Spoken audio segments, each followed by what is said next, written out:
This is the X&C Podcast, your Xbox newscast, featuring Colteastwood and Mag, hosting industry interviews and gaming talk live on YouTube every Monday night at 5 p.m. on the West Coast, 8 p.m. on the East Coast. For all of you listening around the world, X&C Podcast is available on demand on Spotify, Google, and Apple Podcasts. Welcome to the show. Join the chat, hit the like button, and let's get into this week's topics with the Xbox newscast.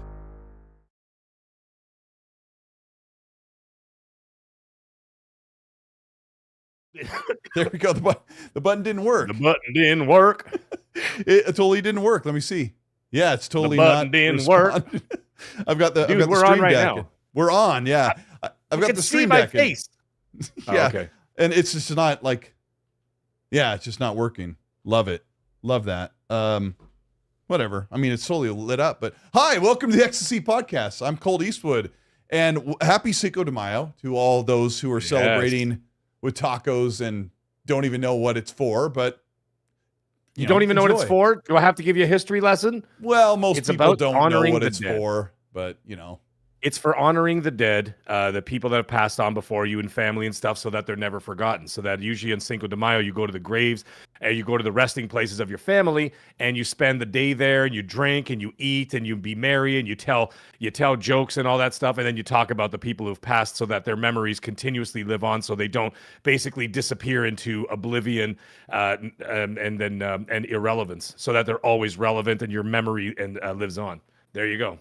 Oh, well, wonderful. Thank you for the history lesson. This is episode 199. We are live here on YouTube. We also are on Spotify and Apple Podcasts on demand if you want to listen or watch, depending on what the platform is. Thank you so much. Our last podcast, episode 198, where we covered some of the news leading up. A lot of people check that out, so thank you. So if you're enjoying the show or you think you'll enjoy it, send this out, tweet it out on social media, on Twitter or X or whatever, and let people know that you're watching the show. Mag and I are going to talk about a lot of stuff today. The new Gears update, some stuff for Xbox Showcase, and we're going to break down what it all means with the price hikes, which I think that news dropped Thursday. Yeah, so it's been a few days, but we've all kind of marinated in it and had a chance to kind of discuss it. And before we get into the news, we're going to talk about what we've been playing. And I've mostly been playing Expedition 33 a little bit, but I am playing Doom: The Dark Ages, and I will have a review up on the 9th, the morning of the 9th of May, which is a Thursday, I think, the day after my birthday. So I am just busy doing that. What about you, Mag? What have you been doing? So apparently Cinco de Mayo celebrates Mexico. I think I got it mixed up with Day of the Dead. Yeah, I think I got it mixed up with Day of the Dead. However, they still do that, but it's not officially Cinco de Mayo the is reason an why. Independence Day for Mexico, but Yeah. But It's, you can celebrate both at the same time, and no one has to know. I was close. Listen, I'm Canadian Italian, for Christ's sake. Okay, I'm not Mexican. All right, it's Dia de los Muertos. That's Day of the Dead where they do that, but they still do it anyway, because I know people who do that on Cinco de Mayo. They go to their family graves and stuff like that, and they do all that kind of stuff too. So.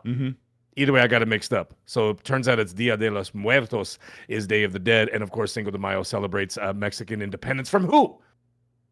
Maybe they were occupied by someone else. Zorro at one point, I believe. Zorro's Mexican, isn't he? But people never come to our show people have never been to our show to get the cultural uptick on everything because we don't know what the crap we're talking about. The French. They were French. The French. I should look at the chat. Hey man, sure they made good. Expedition 33. Leave the French alone, all right? Anyways, so yes, they did. What are you playing this week, my friend? Yeah, like I said, while you were looking up the Day of the Dead thing that you were so wrong about, Doom: The Dark Ages. So I was I've just been doing that.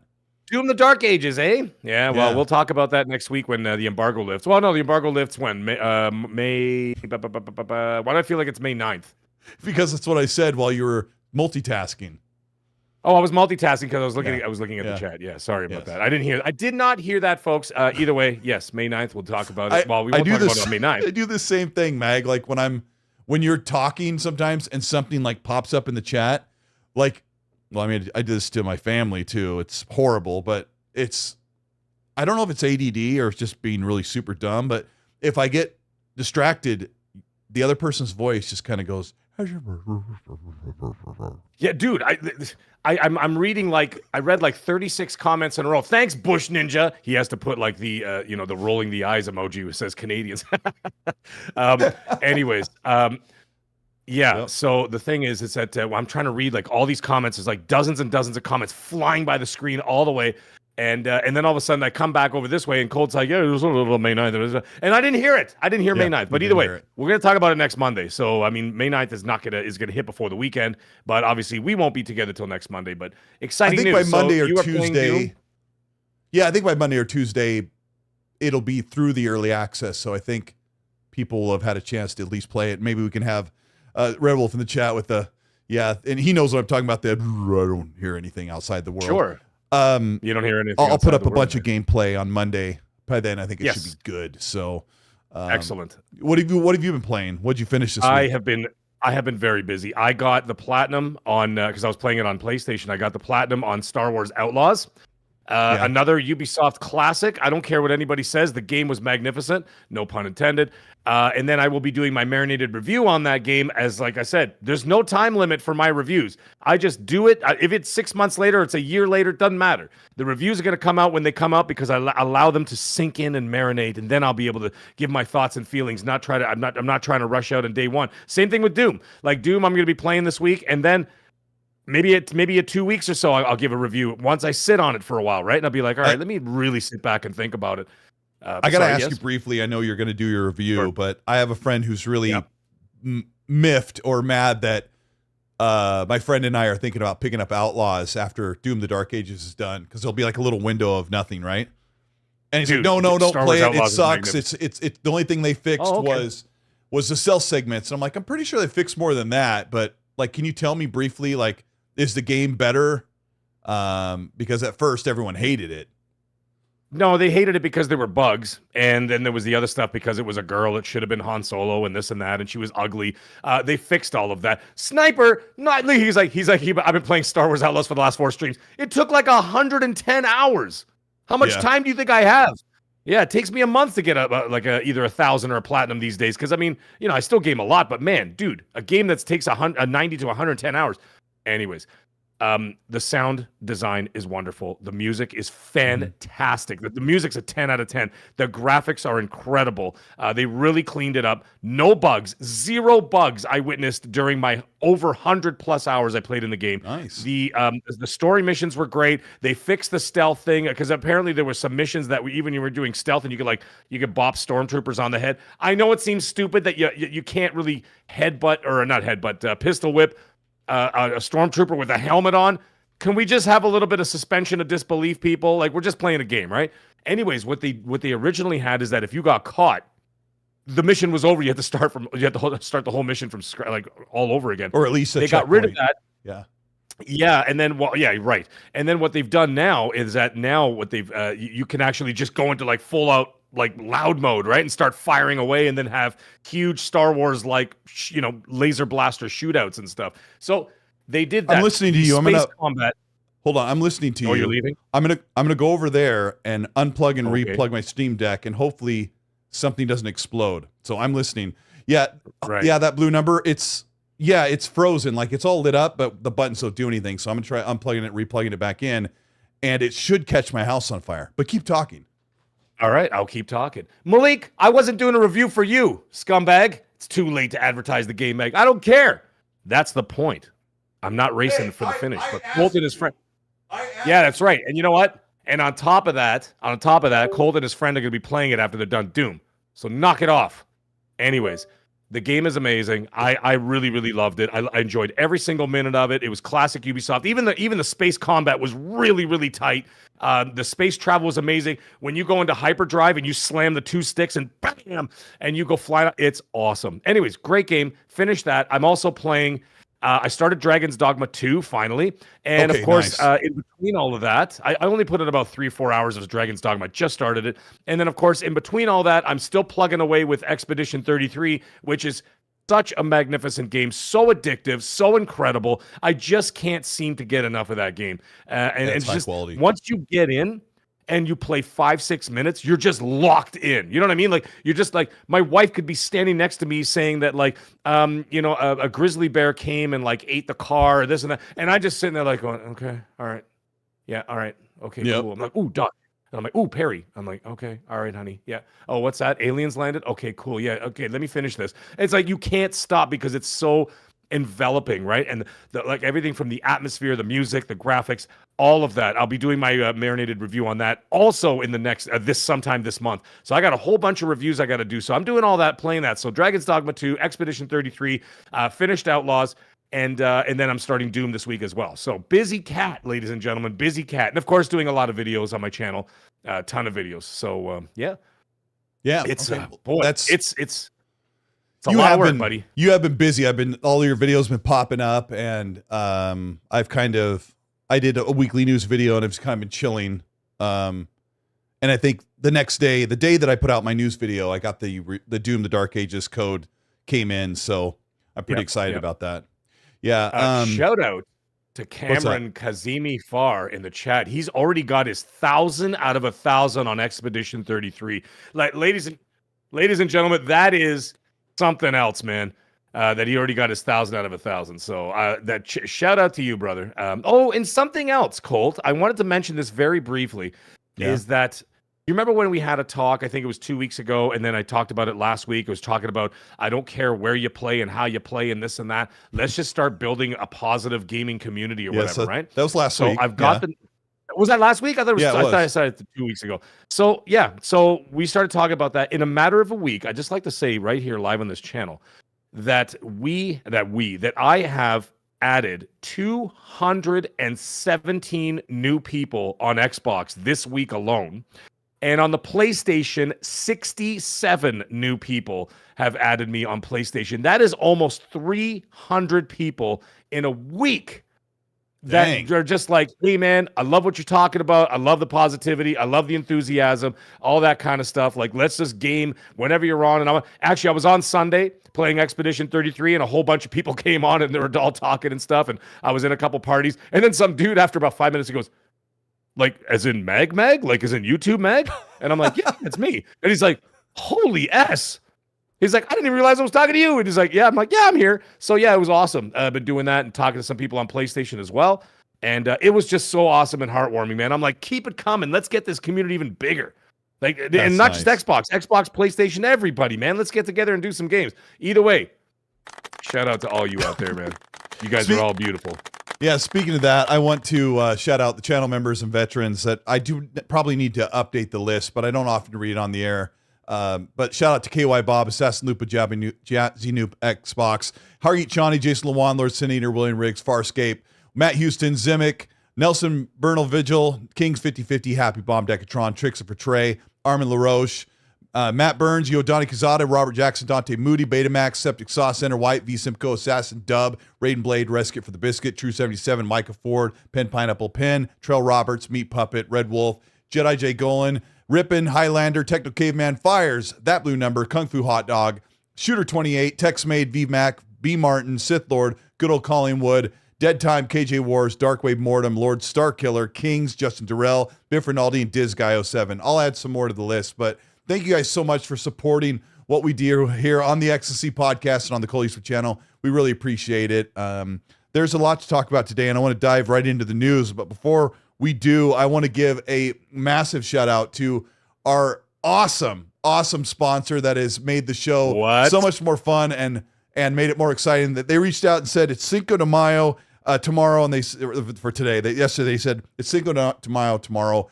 We should talk about the thirst-quenching amazingness of 4XP gaming drink, which we have been talking about and drinking. And Mag, I don't know what you have to tell these great people, but tell them briefly about 4XP. Well, let me tell you something, ladies and gentlemen, before I even get all worked up about 4XP. But no, never mind. I am going to get worked up about 4XP. 4xpgaming.com. You got to go to the website. Absolutely amazing product. It's the best of the best of the best of the best.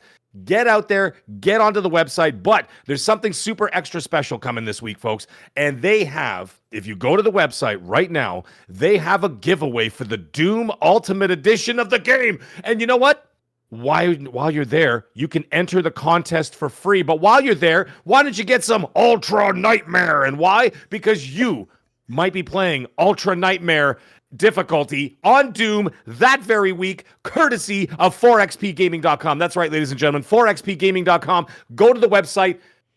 Well, actually, no, you can go right now. Just keep YouTube open up a separate window, go to the website, buy yourself some Ultra Nightmare, buy yourself some White Gummy, buy yourself something else, and get in there and then put yourself in for the contest for the Doom Ultimate Edition. It's there. They're giving it away. What do you got to lose? Nothing. The only thing you got to gain is that you're going to be able to stay up longer, have a good time, and be able to play on Ultra Nightmare on Doom because you're going to be so jacked from 4xpgaming.com. Get on there right now. Don't waste any time. The links are in the chat. Let's go. Bobby Hawk, I am the mag, all capital letters, one word. That is my gamer handle. Back to 4xpgaming.com. Go to the website right now. Enter into the draw. Even I entered into the draw just for fun. Let's just do it anyway. But while you're there, like I said, go check out the products. What do you got to lose? It's amazing. We got it all over here. I've been giving out to people, and they're coming back, and they're loving it. I'm getting screenshots. I'm getting DMs from people showing me the products. Yo, I got my thing. I am getting worked up. And they send me the tubs, and they're like, dude, check it out. I bought this. I love it. There's some guys who actually already finished their deliveries, and they're like, dude, I'm buying more. And so they're right into it, man. So get into it. Get on the website, 4xpgaming.com. And, of course, enter for the sweepstakes for the Doom Ultimate Edition delivered directly to you.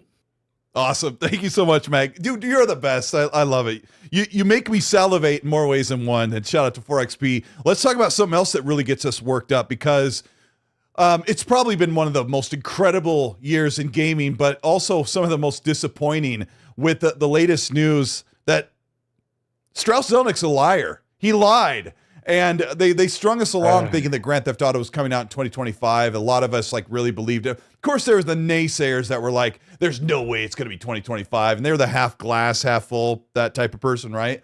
But when you looked at the release dates for Borderlands 4, which we're going to talk about later in the show, and Ghost of Yotai, and PlayStation possibly having marketing agreements with Grand Theft Auto 6, it makes you wonder, Mag, that they were ready. They had this wide open berth for Grand Theft Auto, and then they just waited one random day, and you covered it on your channel. You got right up and made the content.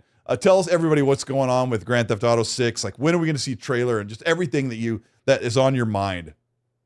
I got burned with that. Let's face it. I was right up until the day before. I was still hearing chatter from the same channels. I don't mean YouTube channels. I mean, back channels of people talking behind the scenes. We're still talking about it coming out in November, mid-November. So I think what had happened at that point is that they did not get the updated information. Only that was for the privileged few up top that said, okay, listen, this is what we're doing. This is what's going on. We're going to move it around. We're going to delay it around 6 months. So now if you look at November to May, it's approximately 6 months, right? So that's a 6-month delay right there. And now that it's towards the end of May, leads me to believe that the original target of mid to late November was correct. And they said, fine, give it another 6 months. We'll put it out at the end of May. That being the case, we've talked about it a million times. No, it's not some kind of cope or some stupid shiz like that. Okay? Like with you're just coping or beep in the butt. And I'm like, no, we're just like, things happen. Sometimes a break in communication is we get word about something. And then guess what, folks? Things change. God, can you imagine? Like one day you're like, hey guys, we're going to go to the movies on Tuesday. And all of a sudden Monday night, we're like, guys, we can't do Tuesday. Let's do it Wednesday. It happens. So sometimes that word doesn't reach Or like our when ear I tell you not tonight, I have a headache. Right. Well, exactly. Yeah. And then it happens anyway. It happens anyway. But anyways. Just let this happen. Yeah. Just let it happen. And then what happens is we're not as privileged as the top, as the top deck, the top executives. Yeah, I speak to some of them, but not all of them. And I certainly don't have that many connections over at Take-Two. More of mine are in North America. So that being the case, the word didn't get to our ears because I remember the funny thing is a lot of people that I do talk to who knew about all this stuff reached out to me the same day and they're like, dude. And they were just as shocked as I was. And all of us were completely shocked. So yeah, we got burned with it. But hey, whatever, man. Stuff happens. What are you going to do? You just keep going, keep reporting the news, keep having a good time, and keep playing games. And what the hell are you going to do, right? So I don't think... Sorry. Yeah, go ahead.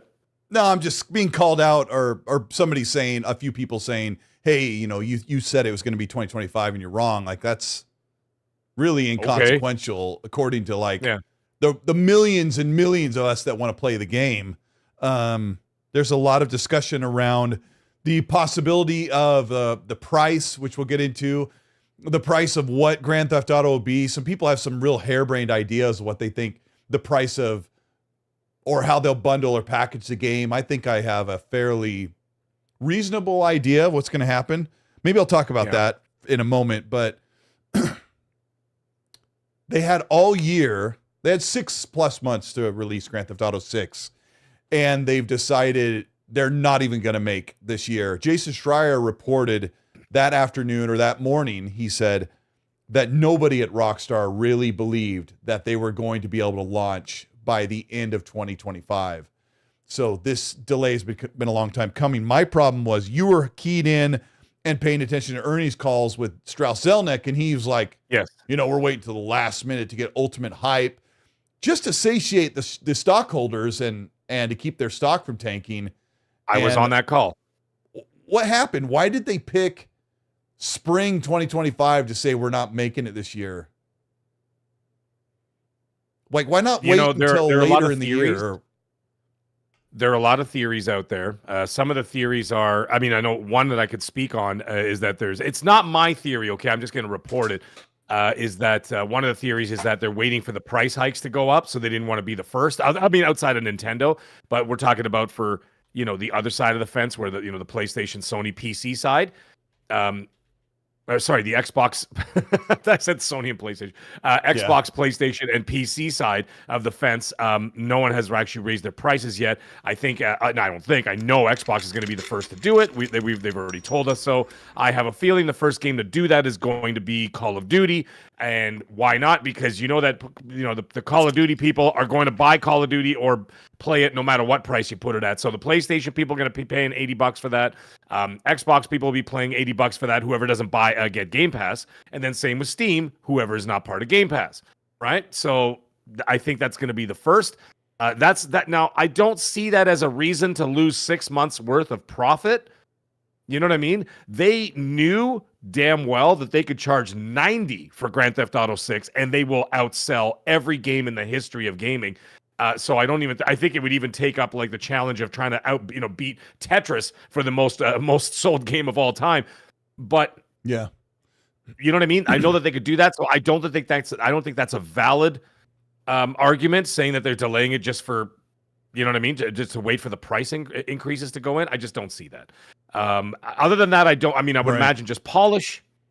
Some other people have also said, they're doing this so that they can release it on PC simultaneously. I still don't believe that that's the case. No. I think that PC is not going to see it till like probably early 2027 at that rate. And who knows what, you never know. They might even delay it into the fall of 26 for all we know. Right. As for releasing a trailer, what's the point of releasing a trailer anytime between now and the Game Awards? Because everybody and their mothers now know that it's over a year away. So if you release it now, there's no hype. Like the balloon has been deflated, right? You're walking around with your big balloon, and then here comes Strauss Zelnick with a big pin. It just goes, and then flies away in the air.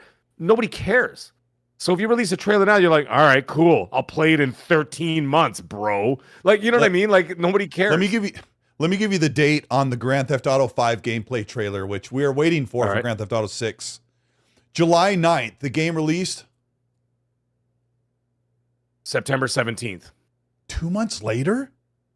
Yeah, I know as a fact it was September 17th. It was I my brother's birthday. do not remember it that way. Yeah, I do too. I remember it was September.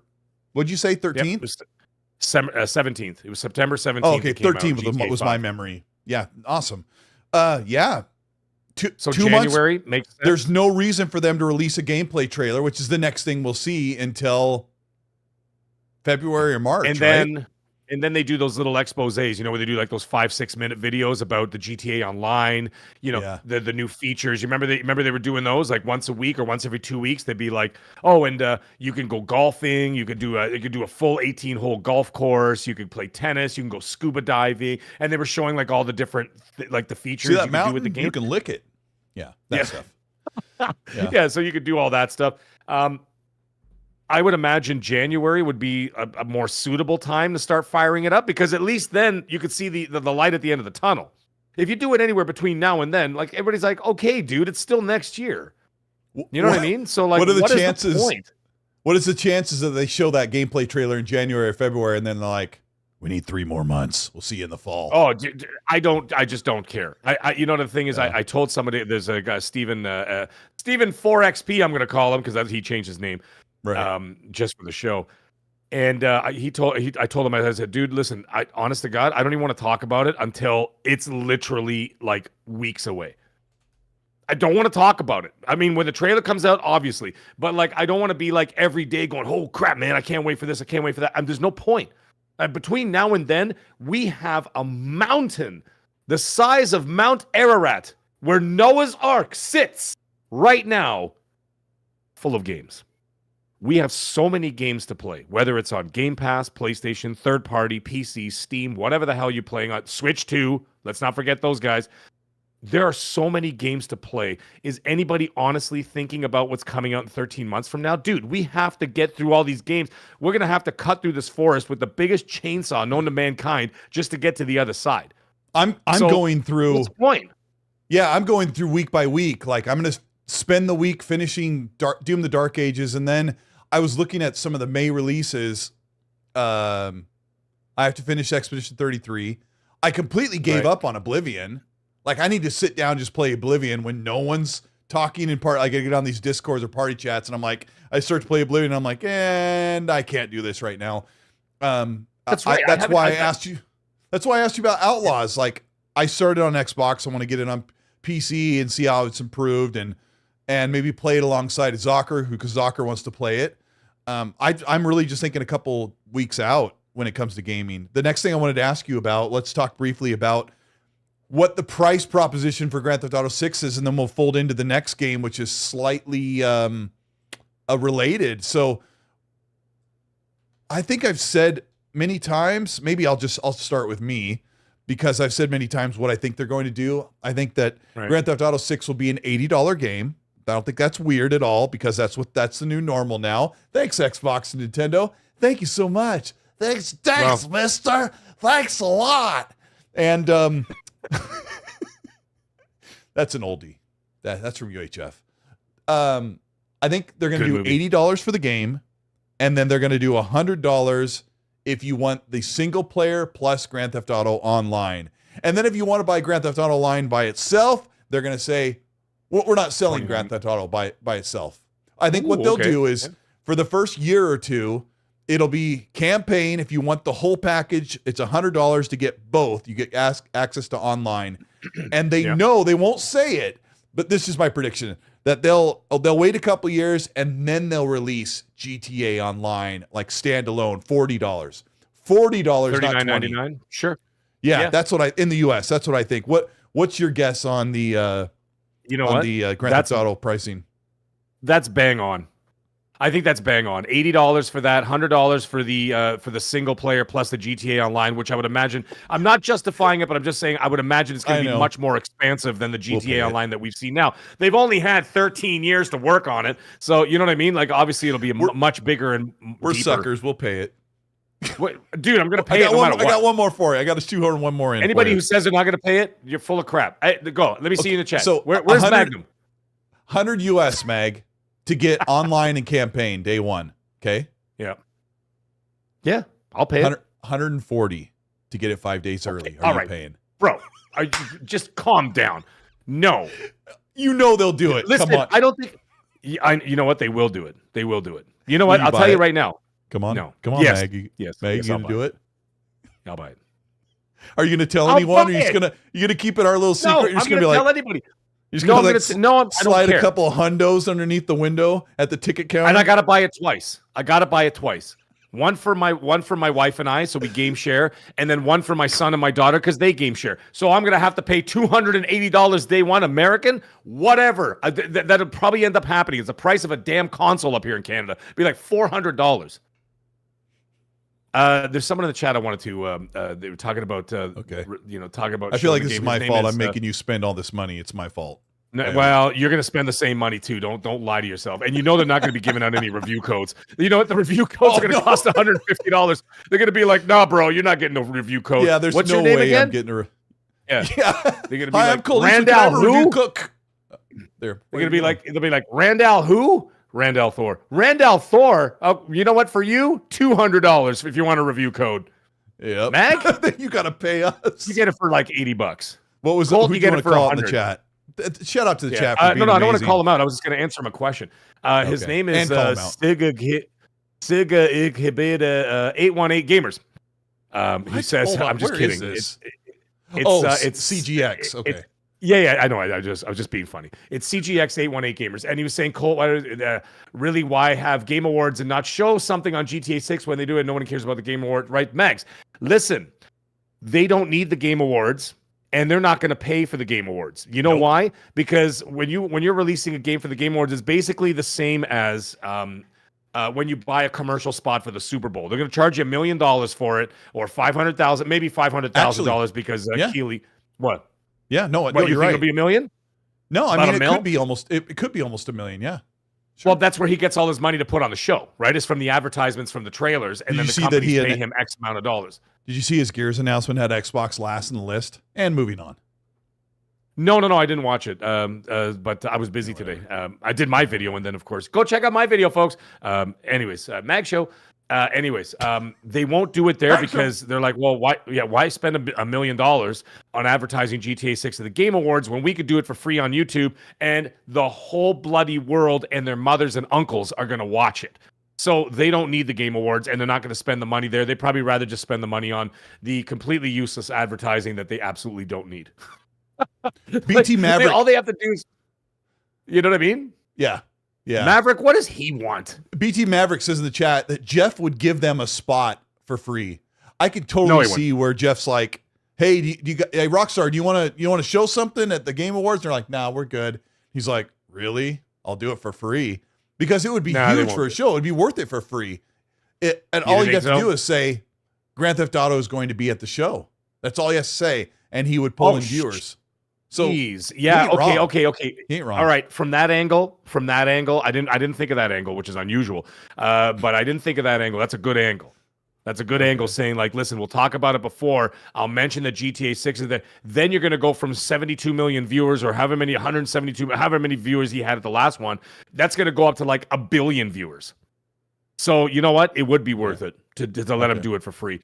You know what? Good point, man. I'll bend the knee to that one. I'll bend the knee. But Rockstar That's a really won't. good point. You and I are going to stand on Rockstar won't give a crap. They won't care. They'll do it in January on their own time, and they'll do it themselves. They're completely. They're almost like they're their own entity of sorts. You know what I mean? Yeah, Rockstar could put it on a restaurant napkin and get more views than having to rely on someone else. Matt Burns, thank you so much for the chat. I hope everyone's having a fantastic night. Gaming is so good right now. We appreciate you. Red Wolf, thank you so much for the super chat. Says, Starfield sucked me in again. I have a problem. I know, bro. I loaded it up a couple of weeks ago, and I put on a mod called Bloody Mess, which is a callback to Fallout 3 and 4. And when I shoot enemies, they explode into guts, and they're like armor flies off of them, and they're like in their underwear. And it made me laugh so hard. It's amazing. Starfield is such a great game. I hope it gets its big moment and gets big improvements. Septic Sauce leaves the channel membership chat and says Xbox dead. Oh, does he? Yeah, good old Gaz, Septic Sauce. Hanging on to the old plastic wars like Xbox only means console. Oh, heaven help us all. Like I said, there's so many games. If you're not enjoying them, I hope that you find your way to enjoy those games. Highlander Grim 0351, thank you so much for the super chat. Says, good evening, gentlemen. Let's go Dodgers. Man, I want to go to a Dodgers games. I'm going on a trip at the end of the summer with my brothers and my dad. They're like, we can go see an Angels game. I'm like, we're in LA. Let's go see the Dodgers. Chris, thank you for the $5 super.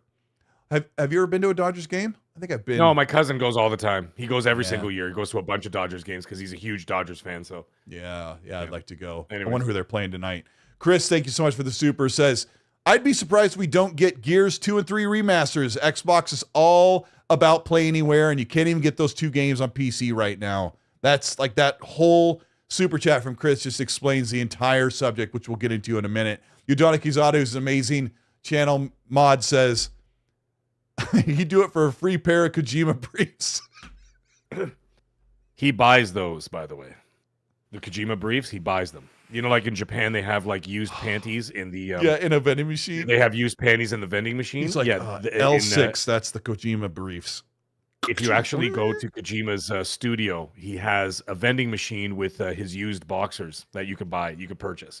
It's a fact. And if you get the Ultimate Edition of Death Stranding 2, you will get a pair of his used boxers. It's a fact. I've seen the collector's edition. Yeah, it comes with a steel book, and it comes with like an egg with his boxers inside, used. Just let everybody know that I'm getting the collector's edition for that one. Yeah. Yep. Funky Play Boxes. Love Septic Sauce's latest pony video. Yeah, it was pretty awesome. Oh, that makes fun of you. Out of...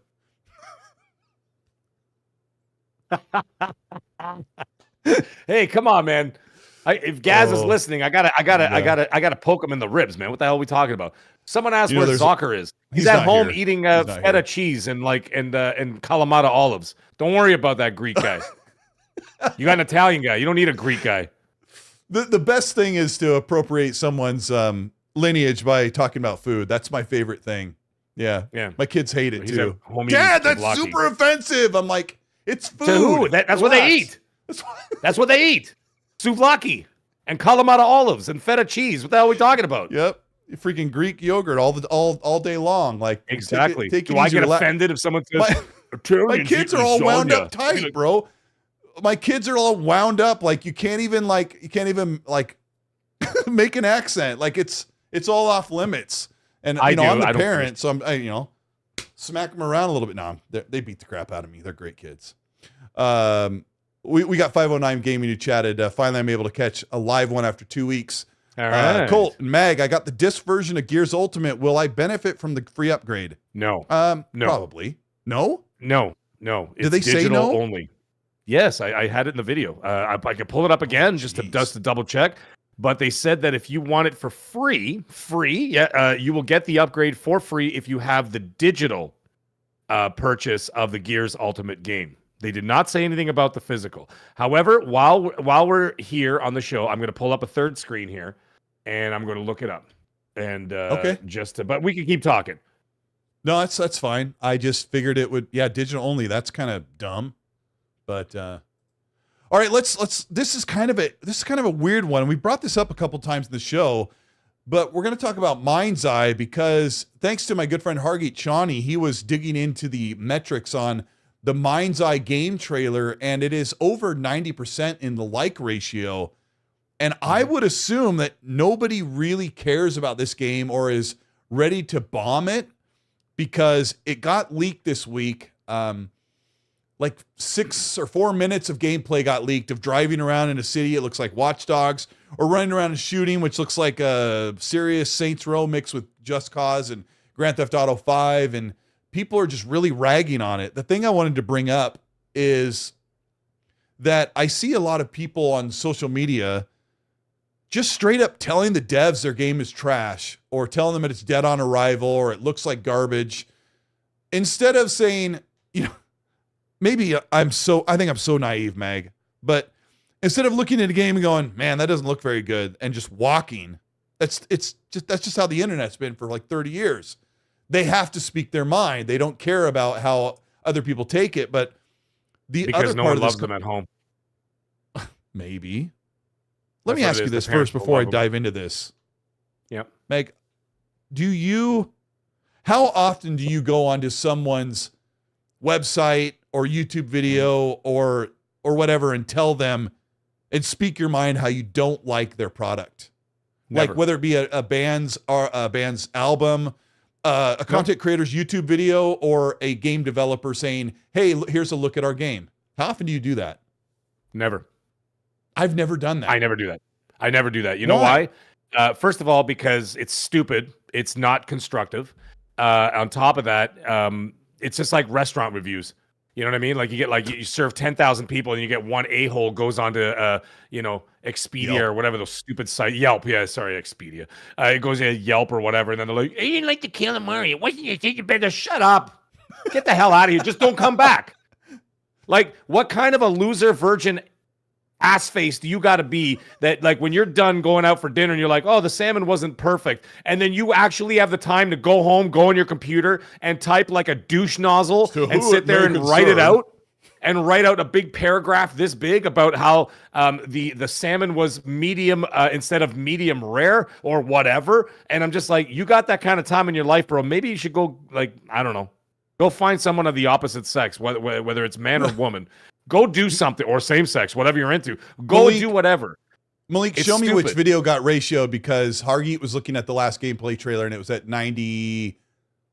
He said 1,200 or 1,300 likes to 200 dislikes, which is around probably a 95% like ratio, or 96. Listen, but I think maybe the game looks like fun to me. And we'll see when the reviews come out. I mean, maybe like if it's a Saints Row kind of romp, it might be a lot of fun, because I played that last Saints Row, the really woke I did one. too.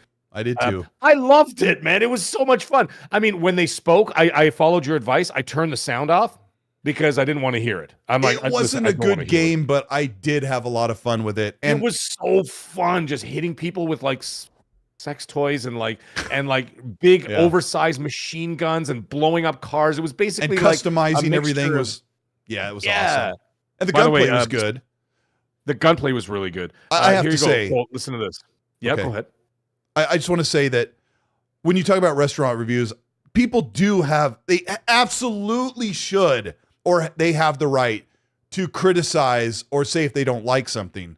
But there is a difference.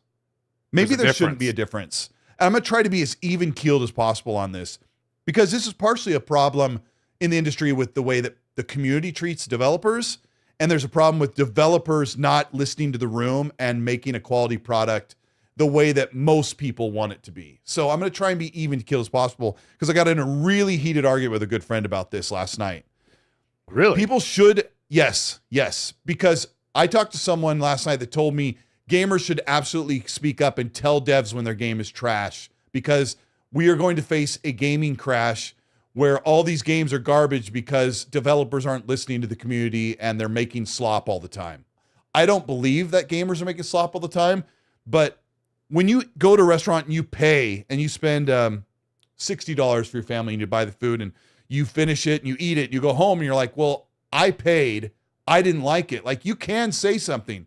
The problem with people is they don't say the steak was a little bit rubbery. It would have been nice if there was more vegetables, or this should have really been paired with that.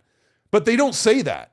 And I hate when people do the food analogy, but I want you to think about what I'm saying when it comes to gaming, because you haven't bought the game yet. Mindseye is just a trailer. It's ready to come out in a month. You haven't spent the money yet, but people can't say that. Instead, they say, I went here, your waitress is a B word, your restaurant's trash, your food tastes like garbage. The food didn't taste like garbage. It didn't taste amazing. I think I don't get it. It's not constructive criticism.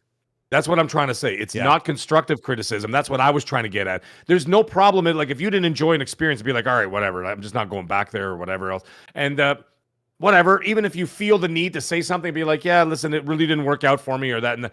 But like the people, the way that they do it, and I think it's because the internet has provided us an environment where you don't get punched in the face for saying something stupid, right? And because if you say that stuff in real life, 9 times out of, well, maybe not 9 times, but let's say like 8 times out of 10, if the stuff that people say on the internet will get you punched in the mouth in the real world. And that's why in the real world, they don't say anything, but when they go home behind their computers, they're a bunch of douche canoes, right? And so as a result of that, they're not constructive. That's not the way to do it. And the other thing is too, the way you could do it, speak it with your wallet. That goes for restaurants, that goes for video games, that goes for film, that goes for TV, whatever it is, subscription services, $80 games. If you don't feel that you want to pay for that, don't pay for it. But you don't have to go and jump down people's throats, especially people that are working on something, whatever else. And if it's not for you, it's not for you.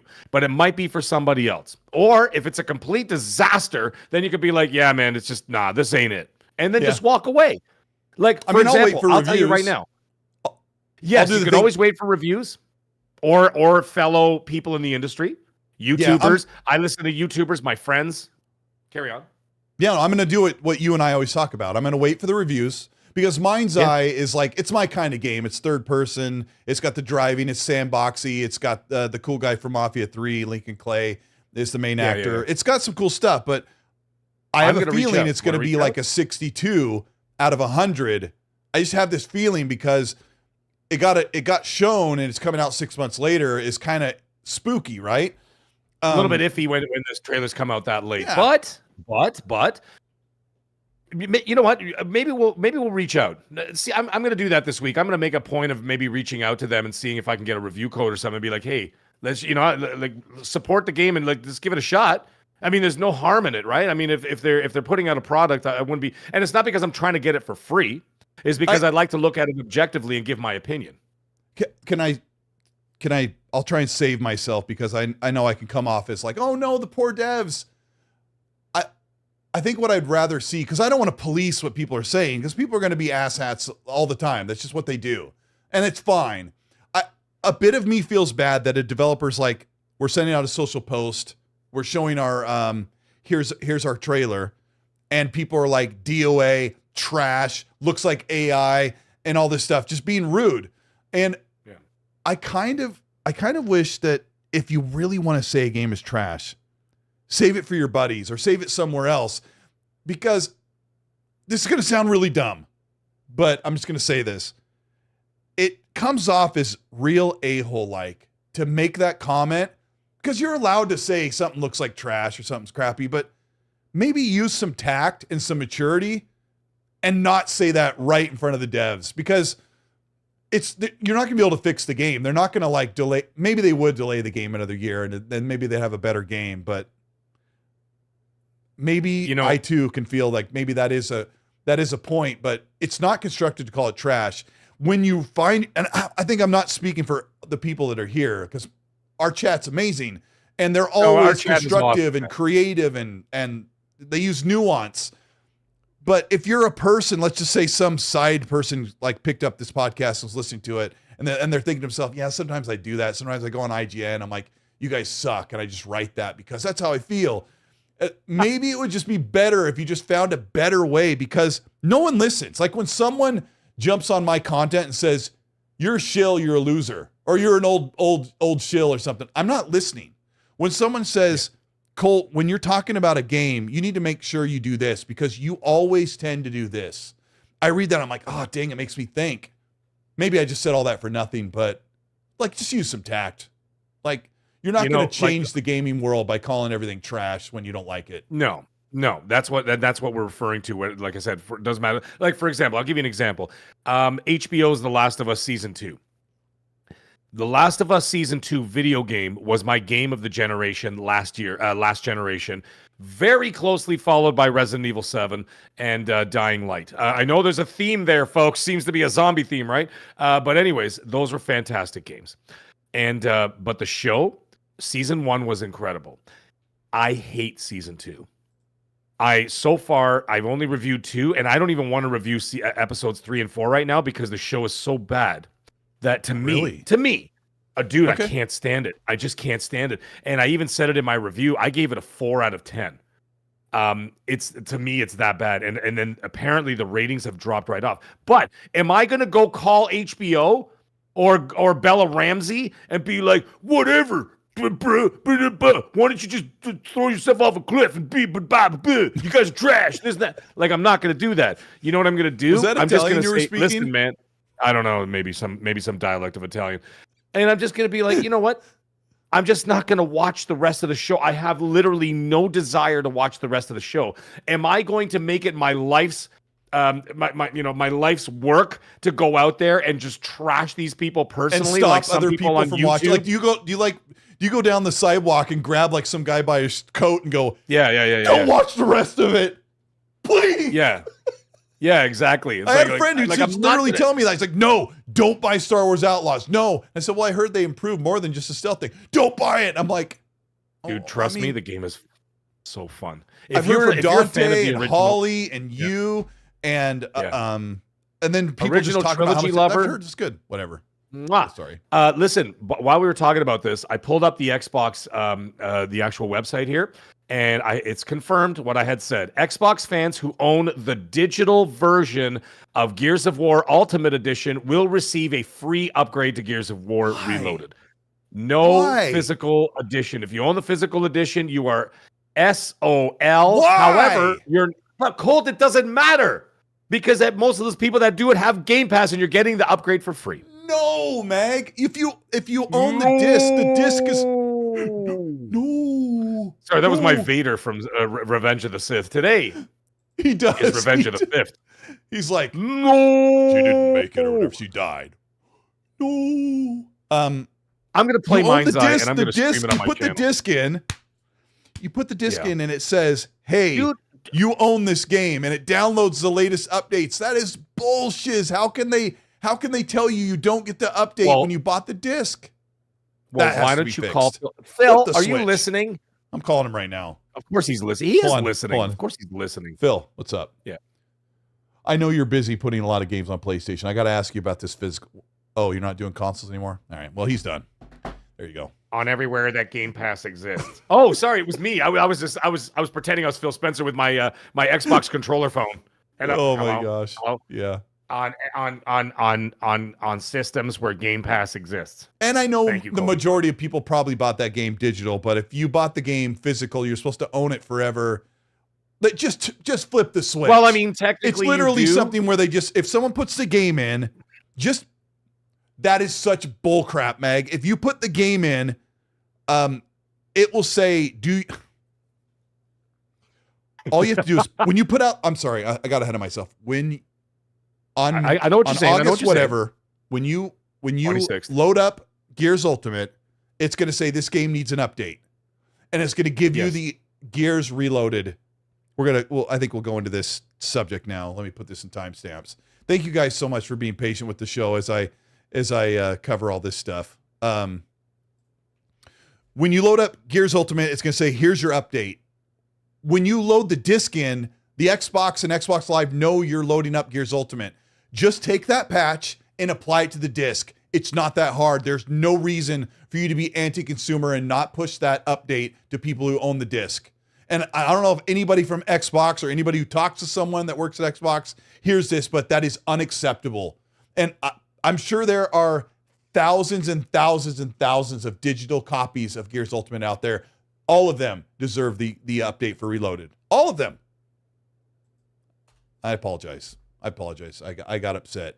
But somebody told me. No, it's valid. It's valid. Here's the next thing. It's valid. Okay? Yep.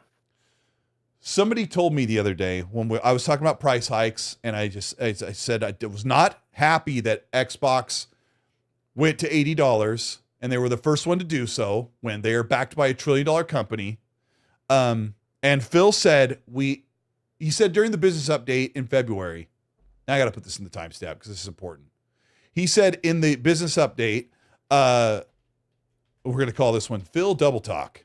Okay. Phil said I had two choices to make. I could either raise the price of games or I could put the games on PlayStation to offset the cost. And I don't want to raise the price of games. So he put all the games on PlayStation and now he's raised the prices. And I know business changes. He said that before the elections. He said that before the tariffs came in or that was even going to be a thing. So, okay, I understand. But I said that I didn't like someone was mad at Phil. And I said, well, he ain't wrong, right? Phil was wrong. He said this thing. I'm going to get to the point. I apologize. I'm having one of those days. All right. Somebody told me, Mag, that I had no right to criticize Xbox for their consumer practices when they have given me the console for free and sent me free controllers. They said I have no right, after all Xbox has done for my channel and all the free stuff they've given me, I have no right to criticize them for price gouging and hiking prices on the consoles and accessories and the games.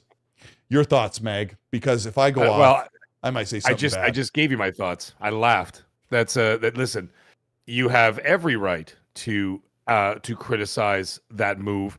It is a silly move, I think. Now, I did mention in the past several times on this very show is that the companies Microsoft, Sony, and Nintendo are done losing money on hardware. And as a result of that, especially Microsoft being in dead last place in terms of Xbox console hardware, being very specific, console hardware on the Xbox side of things, they are dead last. As a result of that, they could say, well, next gen, we might only sell 15 mil. Why? Because you've got the 15 mil hardcore that are going to be there no matter what, right? They're going to be there. They're going to be there, right? You know, never mind the people who moved off the PC and all that kind of stuff. It's like the hardcore Xbox. You might sell 15 mil next gen, right? Everybody else is either going to jump ship to PC or go to PlayStation 6. And then that's just the way it's going to be. And that's fine. They don't care. We don't care. I don't care. Do whatever you want. Just consume great product. That's all it is. But the thing is, the product to has raise been great. it that It has been egregiously, well, it has to be great. But the thing is, It I has mean, been. software-wise. Yeah. Oh, sorry, it has been. I thought you said Yeah, it has to be. been Sorry. pretty great. I Like misheard. Xbox's games are really great, thankfully. But yeah, They had some stumbly years there in the beginning of Sure. this generation. It wasn't very pleasant. And a lot of people jumped ship that early and started going over to PlayStation. You saw the dynamic shift take off the other way, and you're like, well, you know, when we don't have to rehash all that stuff, but what happened in those early years. But now they're doing well. As a third-party publisher, they are doing extremely well. They are very successful, and that's only going to continue to push them forward. And that's going to continue to subsidize services like Game Pass. But that's where the subsidizing ends, because if you want that console and they're only going to sell 15 mil, let's say, I'm just pulling out a number. What's going to end up happening is you're going to be paying $1,000 for it, right? And that's just the way it's going to be. All right, maybe $900, whatever it's going to be. But right now, if you're paying $730 for a 5-year-old hardware, trust me, children, you're paying $1,000 for the new Xbox. All right, or maybe $900 for the new one. Same thing with PlayStation. You're going to be paying upwards of anywhere between $850 and $1,000 for the PS6 and whatever else. The other argument about they raised all the prices, so let's just go get a PC.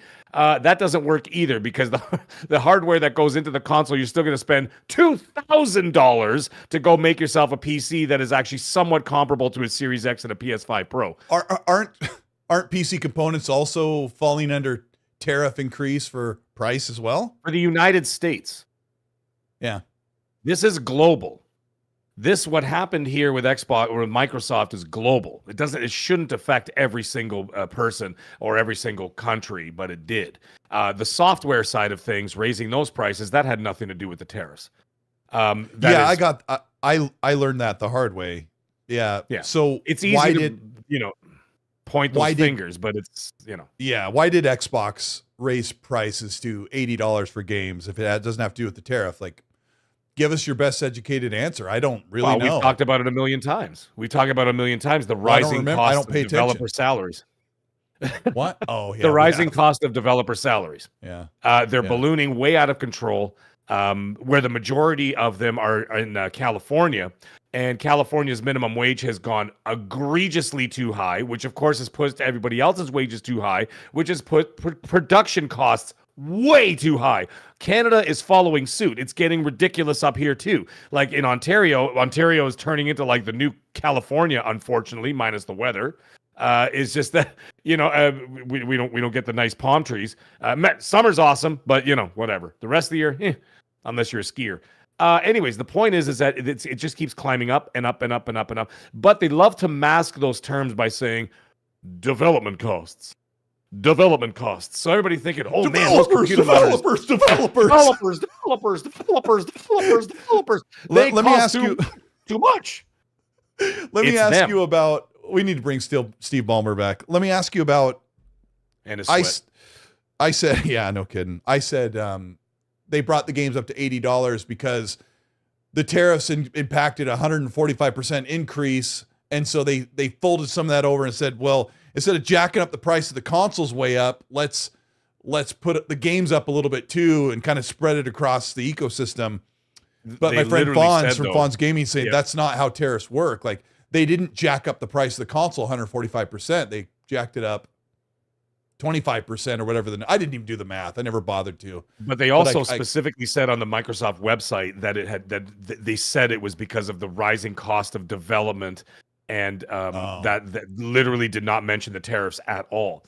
They set even for the software. If I wish I had the quote right here, I'm going to find the quote. But either way, that's what they said. So the thing is, it's the rising cost of the developer salaries, and then now you couple that with the fact, like for example, I was saying before, $136,000 is the average developer salary in California. Maybe it's lower in some places, maybe it's higher, but that's the average. That's not even the highest, and it's certainly not the lowest. The average. You convert that over to Canadian money, that's $200,000 a year. That's what an effing doctor makes.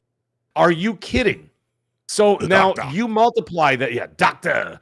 You multiply that by anywhere from 5 to 7 year development cycle. 80% of the cost of the game are the people, not the game, not the engines, not the monitors, not the hard drives. The people are bleeding it dry. It's the developers. It's the bagels. It's the cream cheese. It's the everything.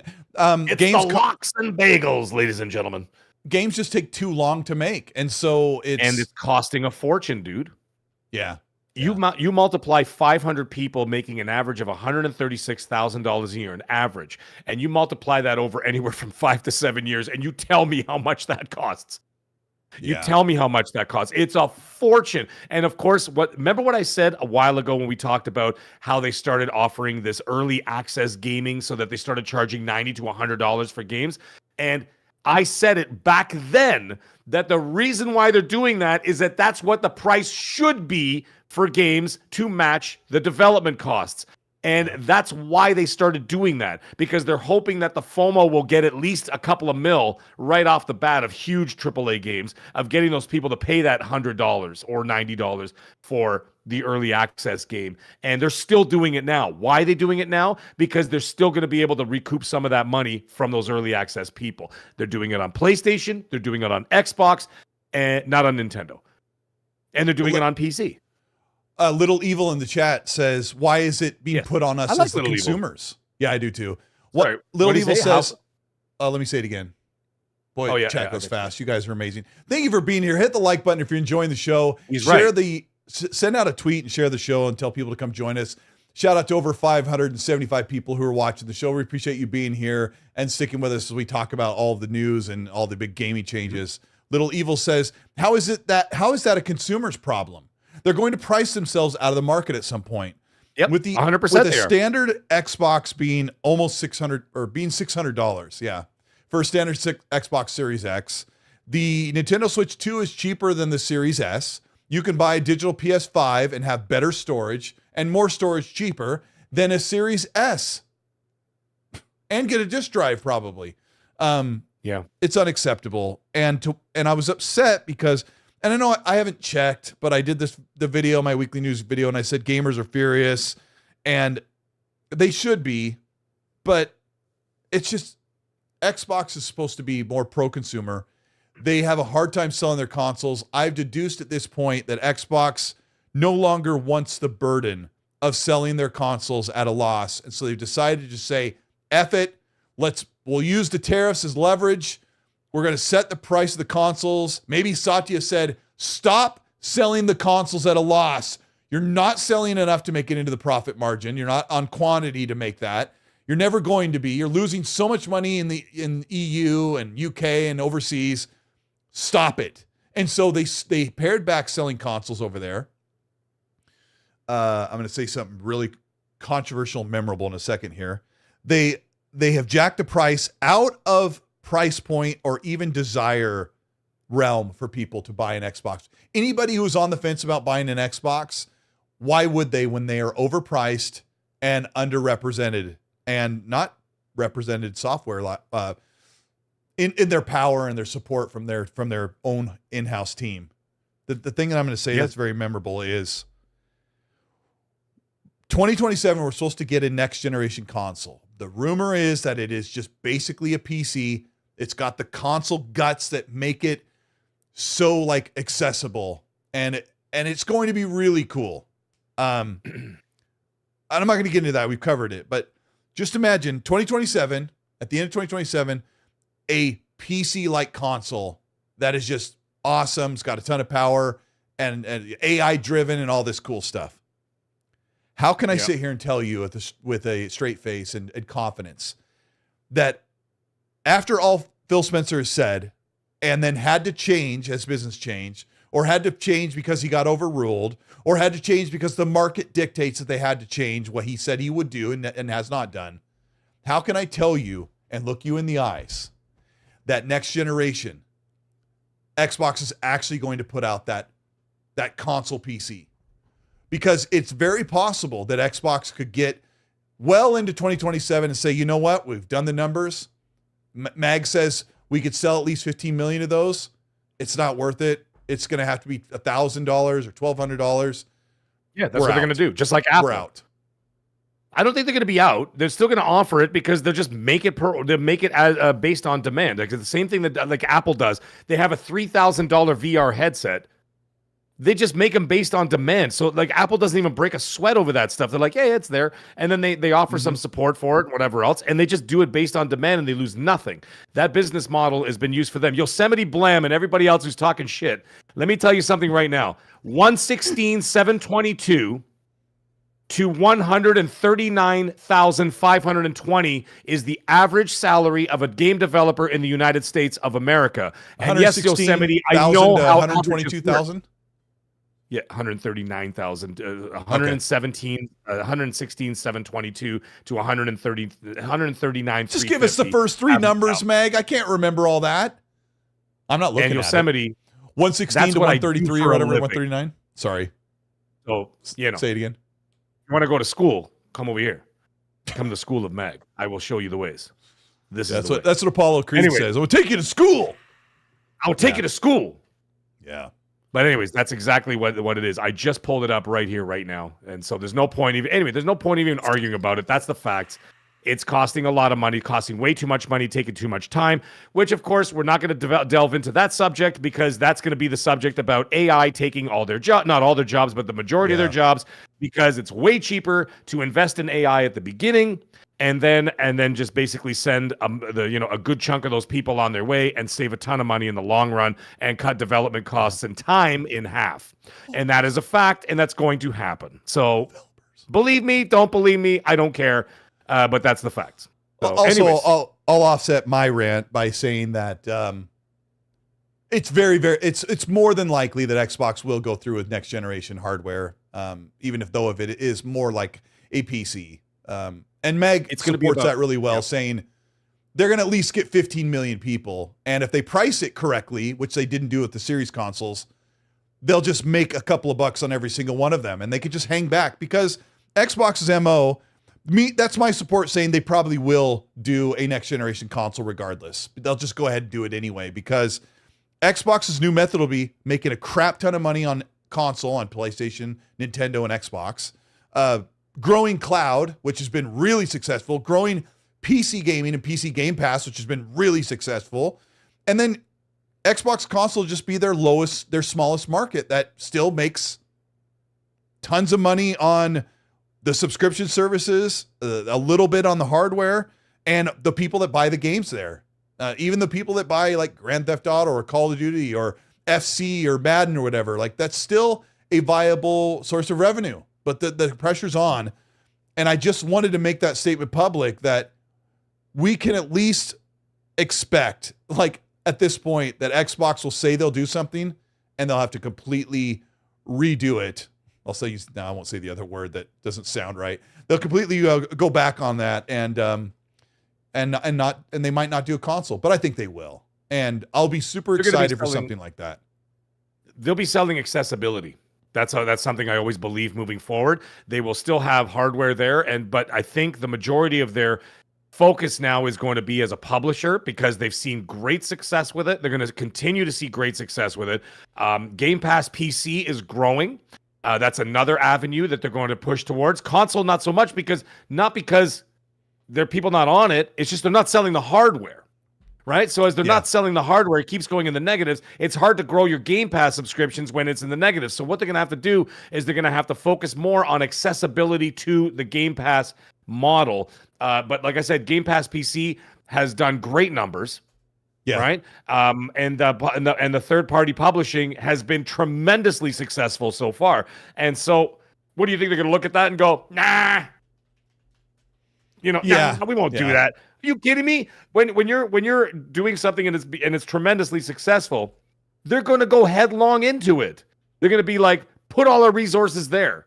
Yeah. Yes, we'll still have something here, but whatever. They're just there at the kids' table. Put everything over there. It's like putting all the soldiers to the front line. That's where the enemy is. That's where the battle is. Move everybody there, and then just have a couple of people sprinkled in the background, and that's what's going to be the Xbox console side of things. Yeah. As people start to move away from it, fine. As people like buy are on PlayStation and they're accessing all the games, fine. They don't care. But if they want to get more people on that system who don't want to pay $1,000 for a new console, they really have to come up with a much more tangible accessibility point for Game Pass, like the Fire Stick thing, or a little tiny like those little media players, like this big, like it's like basically the size of a credit card, something like that. You just plug it in your TV for $80, and that's all there is to it. You call it a life.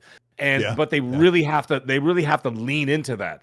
They really have to lean into that accessibility and get those more people over there, because not everybody can afford an $800 to $1,000 US dollar console, right? And so that's a big ask for a lot of people. For example, I'll give you another example. Everybody on my street that I know, all the families on my street, where all the kids they all go to the same school together, right? It's right up the road. They all have Switches in their house. Some of them have multiple Switches in the house. I asked every single one of them if they're getting a Switch 2, and I showed them the price. All of them said no. Oh, really? Really? Just all of them said no. Too much money? They said not for that price. Yeah, no, it was the price. $450. What is it in Canada? $800 in Canada. $800 for the Switch 2 with Mario Kart. $700 just without any games.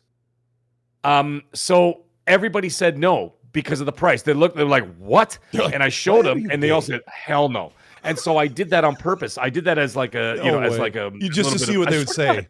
Yeah. Well, I did it as a little bit of research for the show, and like for argument's sake, just to say, hey, listen, here's the demographic. You had 6 or 7 families that all have multiple Switches, and not one of them said they're buying a Switch 2 at that price.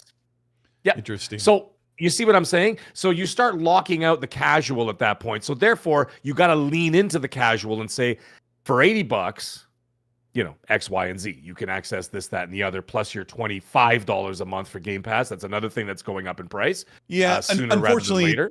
The reports show that the casuals buy 1 or 2 games a year, and that's it. So that's true. Looking at the price tag, they're like, ooh, $10 more, and I only buy 2 games a year, and it could be Call of Duty, and then whatever, it could be whatever. But hold on. 2 games a year, but how many microtransactions are they buying? Because I know guys who play. Doesn't matter. Those aren't going up. No. But what I'm saying is they spend a lot of money, and those, like for example, I know people who play Fortnite, NHL, Madden, Call of Duty. That's it, right? And they just do the super casual dude bro kind of like one shooter and a sports game kind of thing. But they'll buy new skins. They'll buy the Jay and Silent Bobs. They'll buy the Terrifier skins. They'll buy the TMNT skins. They'll do all that stuff because it's all they play, right? They'll buy the Katy Perry, skin for Fortnite or whatever the hell, or you know what I mean? Or Sabrina Carpenter mag. Come on, stay with it. They'll spend $25 and buy the Peter Dinklage, skin for Fortnite, I mean, maybe they might come up a little short with the money, but anyways, what? I didn't say any. No, it was Magnum. Magnum said it. I didn't say anything. I want to address the other issue. We kind of went afield of it, but the other issue is will developers support the next generation Xbox as it's been continually minimized? Yes, they will. They will. They absolutely will. And Magnum in the chat said, why would they? They don't even support the Xbox PC app. They don't, meaning because they don't. Square Enix doesn't make their version of a game only on the Xbox PC app. They put it on Steam, and that's where it is on PC. But that's not how Xbox is going to do this. Xbox is going to meld their Xbox PC app with the console, and it'll be one version. It'll be one version that's Xbox. So if you want to play it on PC, you get the PC version, and the console version will be pretty much the same thing. Holy crap. Okay, so you pretty much answered my 2.5 gigs.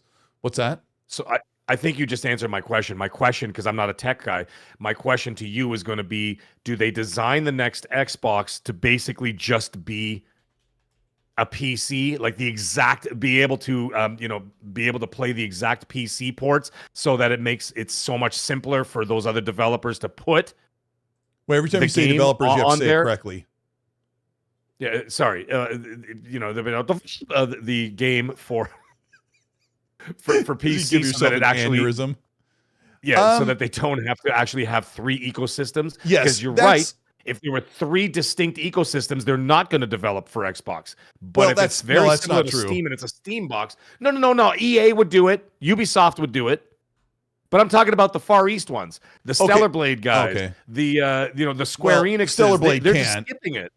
Stellar Blade can't put their game on there because they are contractually obligated to be on PlayStation and PC. Yes. But that infographic video that I broke down a couple weeks ago, like they're like all these developers are skipping Xbox. Some small developers are, but what are we talking in this generation? What games could you actually name by name skipped Xbox that weren't money hatted by PlayStation? Like 2-3 games?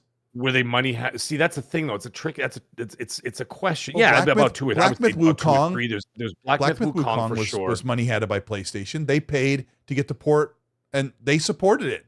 So why would they put it on Xbox? PlayStation paid the money to get the extra development done.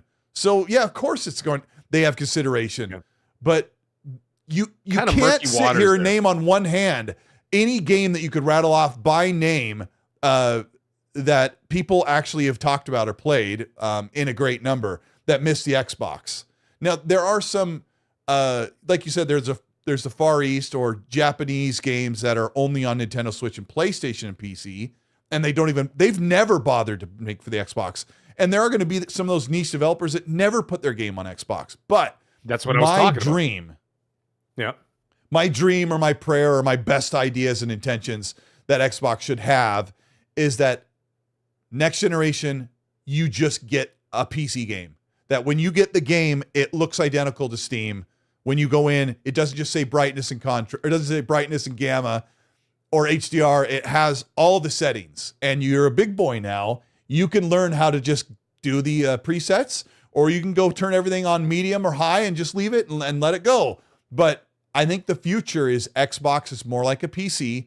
You have control over your games. You no longer have to say, oh, my game only runs at 30 frames with the ray tracing on, because you could set the resolution and all that stuff. Okay. So developers will have always supported Xbox. The mass majority, and I'm just going to pull a number out of my rear end. 97% of the developers put their games on Xbox. Maybe that's too high, but if Xbox only sells 15 million next generation PC consoles, I think that number will pretty much stay the same. That every game that comes out that everyone's talking about or whatever, unless it's like some niche breakout hit, it should be on Xbox. And I could be wrong, but I don't think that's going to be a major problem. That's what I think. I don't know. All right, there's a new game being developed by Yodana Kazada. It's a Black Mitch Wu-Tang. That's a new game I'm really looking forward to, guys. Black Mitch Wu-Tang. What a game that's going to be. There's a rumor that there was a Wu-Tang Clan game. Wu-Tang Clan. I just ruined my joke. There's a rumor that they're making a game, and I heard that it's not going to get finished, so we won't see it. But when I talked about it in my video last year, I said Wu-Tang Clam. Wu-Tang Clan. Wu-Tang Clam Clang. And I was recording in front of my microphone, and I said it like 9 times. And I told my wife, she goes, Wu-Tang Clan! Wu-Tang Clan! How hard is that? I go, Wu-Tang Clam. I don't know. I couldn't get it. It was great. But let me read some supers here. We got sure. Just 2 of them for Danny Passion. Thank you so much for the super chat. Says, here's my wife hooked watching E33 game movie. E30. Oh, here's my wife hooked watching the Expedition 33 game movie. Yeah, watching it all play out. That's awesome. And then he does this. And I'm a Gen Xer, so this is how I do a heart. I don't do it like, how do they do it? I don't do the heart thing. I usually just give people the middle finger and I just keep it stepping. What, you don't get a heart from me? What am I, a DJ at a dance at a dance festival, standing up there and doing the heart? Get the hell out of my face. Yeah. How do you do the middle finger? Do you do I call it the F16. where you have like the fuselage, or do you just put the middle finger right up? Like there's this one where they like do like the knuckles up. I can't do that. I used to do the knuckles. Like closed fist. Closed What fist. about this one? Just like that. The give them I'm married kablam. That one. I can't do the ring finger because my the years of destroying my hands and arthritis from being a chef for all those years. That's not your ring finger. That's not your ring hand. Okay. This is. I don't wear my wedding ring either. That's the wedding ring you should wear if you and I were married, bro. This is on the right hand. We are married. Do you remember the whole thing where if you got the right ear pierced, it meant the wrong thing? That was like such a fright in the 80s. I got my ear pierced, bro. Bro, you did the wrong ear. Now you're George Michael. I know. I have both I have both my ears pierced because I have my Mr. Clean earrings, right? But I can't wear jewelry. I don't wear watches. I have like 3 nice watches upstairs I keep getting as gifts, and I know I don't wear them. I feel bad, but I don't wear them because I don't like stuff on me. You know what I'm saying? So I don't like it, and then and I don't like rings because I feel like I'm being strangled by this thing. I'm like, get out of here. And dude, I wore my wedding ring for like, I don't know, 2 weeks. You ready for this? And the funny thing is, my dad never wore his wedding ring. Same reason. He goes, I can't stand it. What's wrong with your hand? Why does it look so messed up? Well, you can see the light from it won't stay in focus, but I've got a dent because come on, focus back up. You can see the dent because I'm getting fat around my ring. It's amazing. Yo, Donnie, I know what that means, okay? Upside down pineapple. Where was I? I know what that means. That was Danny Patch Official. Jax82, thank you so much for the super chat. We appreciate your guys' support. Send super chats in if you have questions or whatever, or just send your questions. We appreciate you guys. Jack says, man, we love you guys. We do. The best way. Jack says, with where prices are now, I'm just going to rock out with the Series X until they stop supporting it. That's a really interesting thing that Jack said. Yep. I was thinking the same thing because I'm like, it's well. Right let's see there. if we are let's see if we are thinking the same thing because I'm thinking that the PS5 and Xbox Series consoles will be supported for a long time because of it's 2025. What do you think? It's 2025, right? Mm-hmm. The Call of Duty Black Ops 6 is still playable on the Xbox One, for crying out loud, and the PS4. Right? This year is going to be different. This year it's going to be current gen only. So it's going to be the S or get off the pot. You know what I mean? Like now it's like, hey man, you had 5 years to buy a console. But the irony is everybody's like, I'll wait 5 years until it goes down in price. Imagine their sticker shock when they find out that it actually went up in price in 5 years. And possibly the most unprecedented business move I've ever heard in my entire life.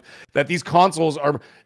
Colin Moriarty said it actually just the other day. He's like, how insane is it that it was cheaper to buy all the consoles at launch than it was 5 years after the fact?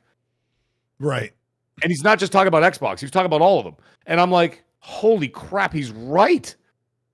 10 years ago, a console. 10 years ago, a PS4. It was 12 years ago. 12 years ago, a PS4 was $399 in the US. Dude, you could get one for $199 in 2018. When they launched God of War and Spider-Man, you remember the Black Friday? Mm-hmm. The Spider-Man bundle, $199, and then people were buying like 5 or 6 PS4s at a time. I was watching like footage from stores. I went to Target that night with my wife. Now it's like we were doing for one. Yeah, we were doing the Black Friday shopping at Target. We're at one of the places was Target, and they had a pallet of PS4s, and they were like down to like 3 sitting there, and they were just getting cleaned out. And Xbox was like, yeah. I mean, nobody was buying an Xbox in 2018. That was a rough one. Yeah, it was a rough time. Can I ask you a question? Yes, of course. Do you think? Here's not the one that. Do you think that PlayStation is going to raise the prices of their consoles? I was going to ask you GTA 6. Or I was going to ask you the same question. I was literally going to ask you that when we finished talking. That's so funny. Well, see what happens when you're married, folks. You start to think about the same thing. Hey, and you leave your socks in the hall, you're going to be eating them. Dude, My I'm the wife's like, cleanest "You leave your socks OCD right here." guy I go, in the "Those are entire your." world. I always do that. Those are your socks. Yeah. Do You you know do why I was you late do for that the to your show? wife? I was doing dishes because I Uh-huh. can't do the show when there's dishes in the sink. So I can't go to bed if there's dishes in the sink. I can't sleep. If there's laundry in the machine, I literally will get up at 2 o'clock in the morning to go change it because I cannot Gosh. sleep with the laundry, with knowing the laundry's sitting in the dryer. I'm that OCD. Anyways, my house is like a museum. It's fantastic. You can eat off the floors in this house. Anyways, and that's mostly me. Now the thing is, do they raise the prices, or do they keep the PS5 prices the same and absolutely curb stomp the living Christ They out of already their are. competition? No, I know they are, but I'm saying even more so with the launch and the marketing that they've got with GTA 6. Do they just leave it the same and just say, let's just sell 30 million consoles in like 1 week? Because remember, you can't play GTA 6, and there's still 40 million people playing on PS4s, and I think it was 20 something million are still playing on Xbox Ones. So Here's you do that? This isn't my original idea, but a journalist, I think, said that will PlayStation ride out the tariffs? And because PlayStation has a ton of consoles shipped, they always say we have this many shipped. So they have a bunch hanging out all over in North America. Does PlayStation sit back and wait, watch Xbox step on the rake, and just watch their stock being sold? They know how many they have out, and they know how long those will sell. Does PlayStation just wait until they exhaust the supply of consoles currently, stay in good graces with their, especially their North American customers, and wait until Trump removes the tariffs? And then they don't have to bring the prices up. Or here's the complete polar opposite. Will PlayStation just go, well, let's get this price hike over with and let's hold prices there? Because I don't think Xbox is going to yank the price back. I think they're going to leave them there because they said it was for development costs, not because of the tariffs. So will PlayStation jack the price up, still way outsell Xbox, and just rake it in and enjoy it? Like, those are two different questions. There is word that they're bringing. Sorry, go ahead. Sorry. No, I think that's it. I think that's my question. Like, oh, okay. I was going to say it's a question you and I are asking ourselves. Will PlayStation wait? That's the question, Mag, that we'll tackle first. Will PlayStation wait to raise the prices, or do they have to do that very, very soon? There's two trains of thought here. First of all, Scarlett will basically he stole everything I was about to say, and what he said is that PlayStation's already created their next gen prices with the PS5 Pro, so it's already sitting at a $699 price. That's not. I don't think that's going to go anywhere. I think that's going to remain where it is. Nobody's buying it. No. What's that? I said, yeah, no one's buying that at $700. No.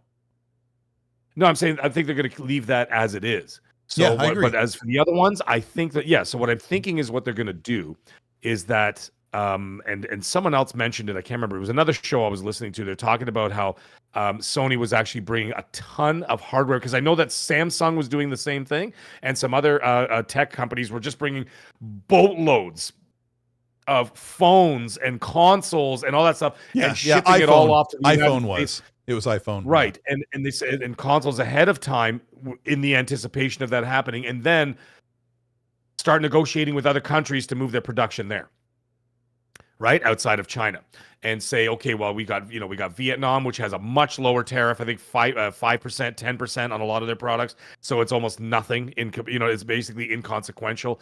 And then of course it doesn't mean that every single component that they're using is tariffed, right? So there's that, and then just move on to other countries that are not being affected by it, and then that would buy you another 6-7 months to be able to shift that production over to somewhere else. Okay. Right? Because you can't turn on a dime and just say, well, we're going to do it here. Well, tomorrow we're going to move it over to Cambodia. Like, it doesn't happen overnight. It takes time to be able to move those things over. So they start moving their business out of China. And then you start moving it to countries around that, the Philippines, in Vietnam, other countries like that, and then they work it out from there. And we're talking specifically hardware here, folks. We're not talking about software or anything else like that. So I think that PlayStation will keep the price the same. I may be wrong, but they may keep the price the same. for the consoles with the launch of GTA 6 and just blow out all their stuff and just maybe take the hit. They already got a more expensive product at $700 for the Pro. I think they'll leave that alone. And then next gen, you're going to get that jacked up price. Up to like $800 plus, if not more. Did we get the delay of Grand Theft Auto 6 and then the price hike last week? What was the order of that? Because I wonder if Xbox was like, let's raise the price now because we have to make it through the tariff window, and then because they're going to sell a lot of Xboxes when Grand Theft Auto comes out. That's going to be a huge spike in sales of consoles just because people are going to buy to play. But if PlayStation doesn't touch their prices, then Xbox is not going to sell their consoles. Absolutely. Yeah, they're not. You see what I'm saying? You see the play here? So the other thing is too, for example, when they launched that, sorry, I'm just going to get this one thought out and then you can go ahead. When they launched that, the whole blurb about the prices going up, right?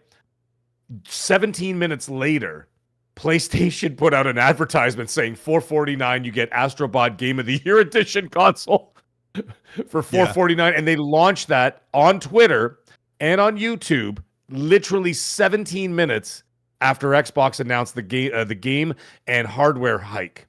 So they did that. So if they did that, you don't think I think that now the other thing is I just pre-purchased. I normally don't do this, but I wanted to get it off my wish list. Ghost of Yotei, which comes out in October. All right, presumably around the same time as Call of Duty. Call of Duty, I can almost bet you.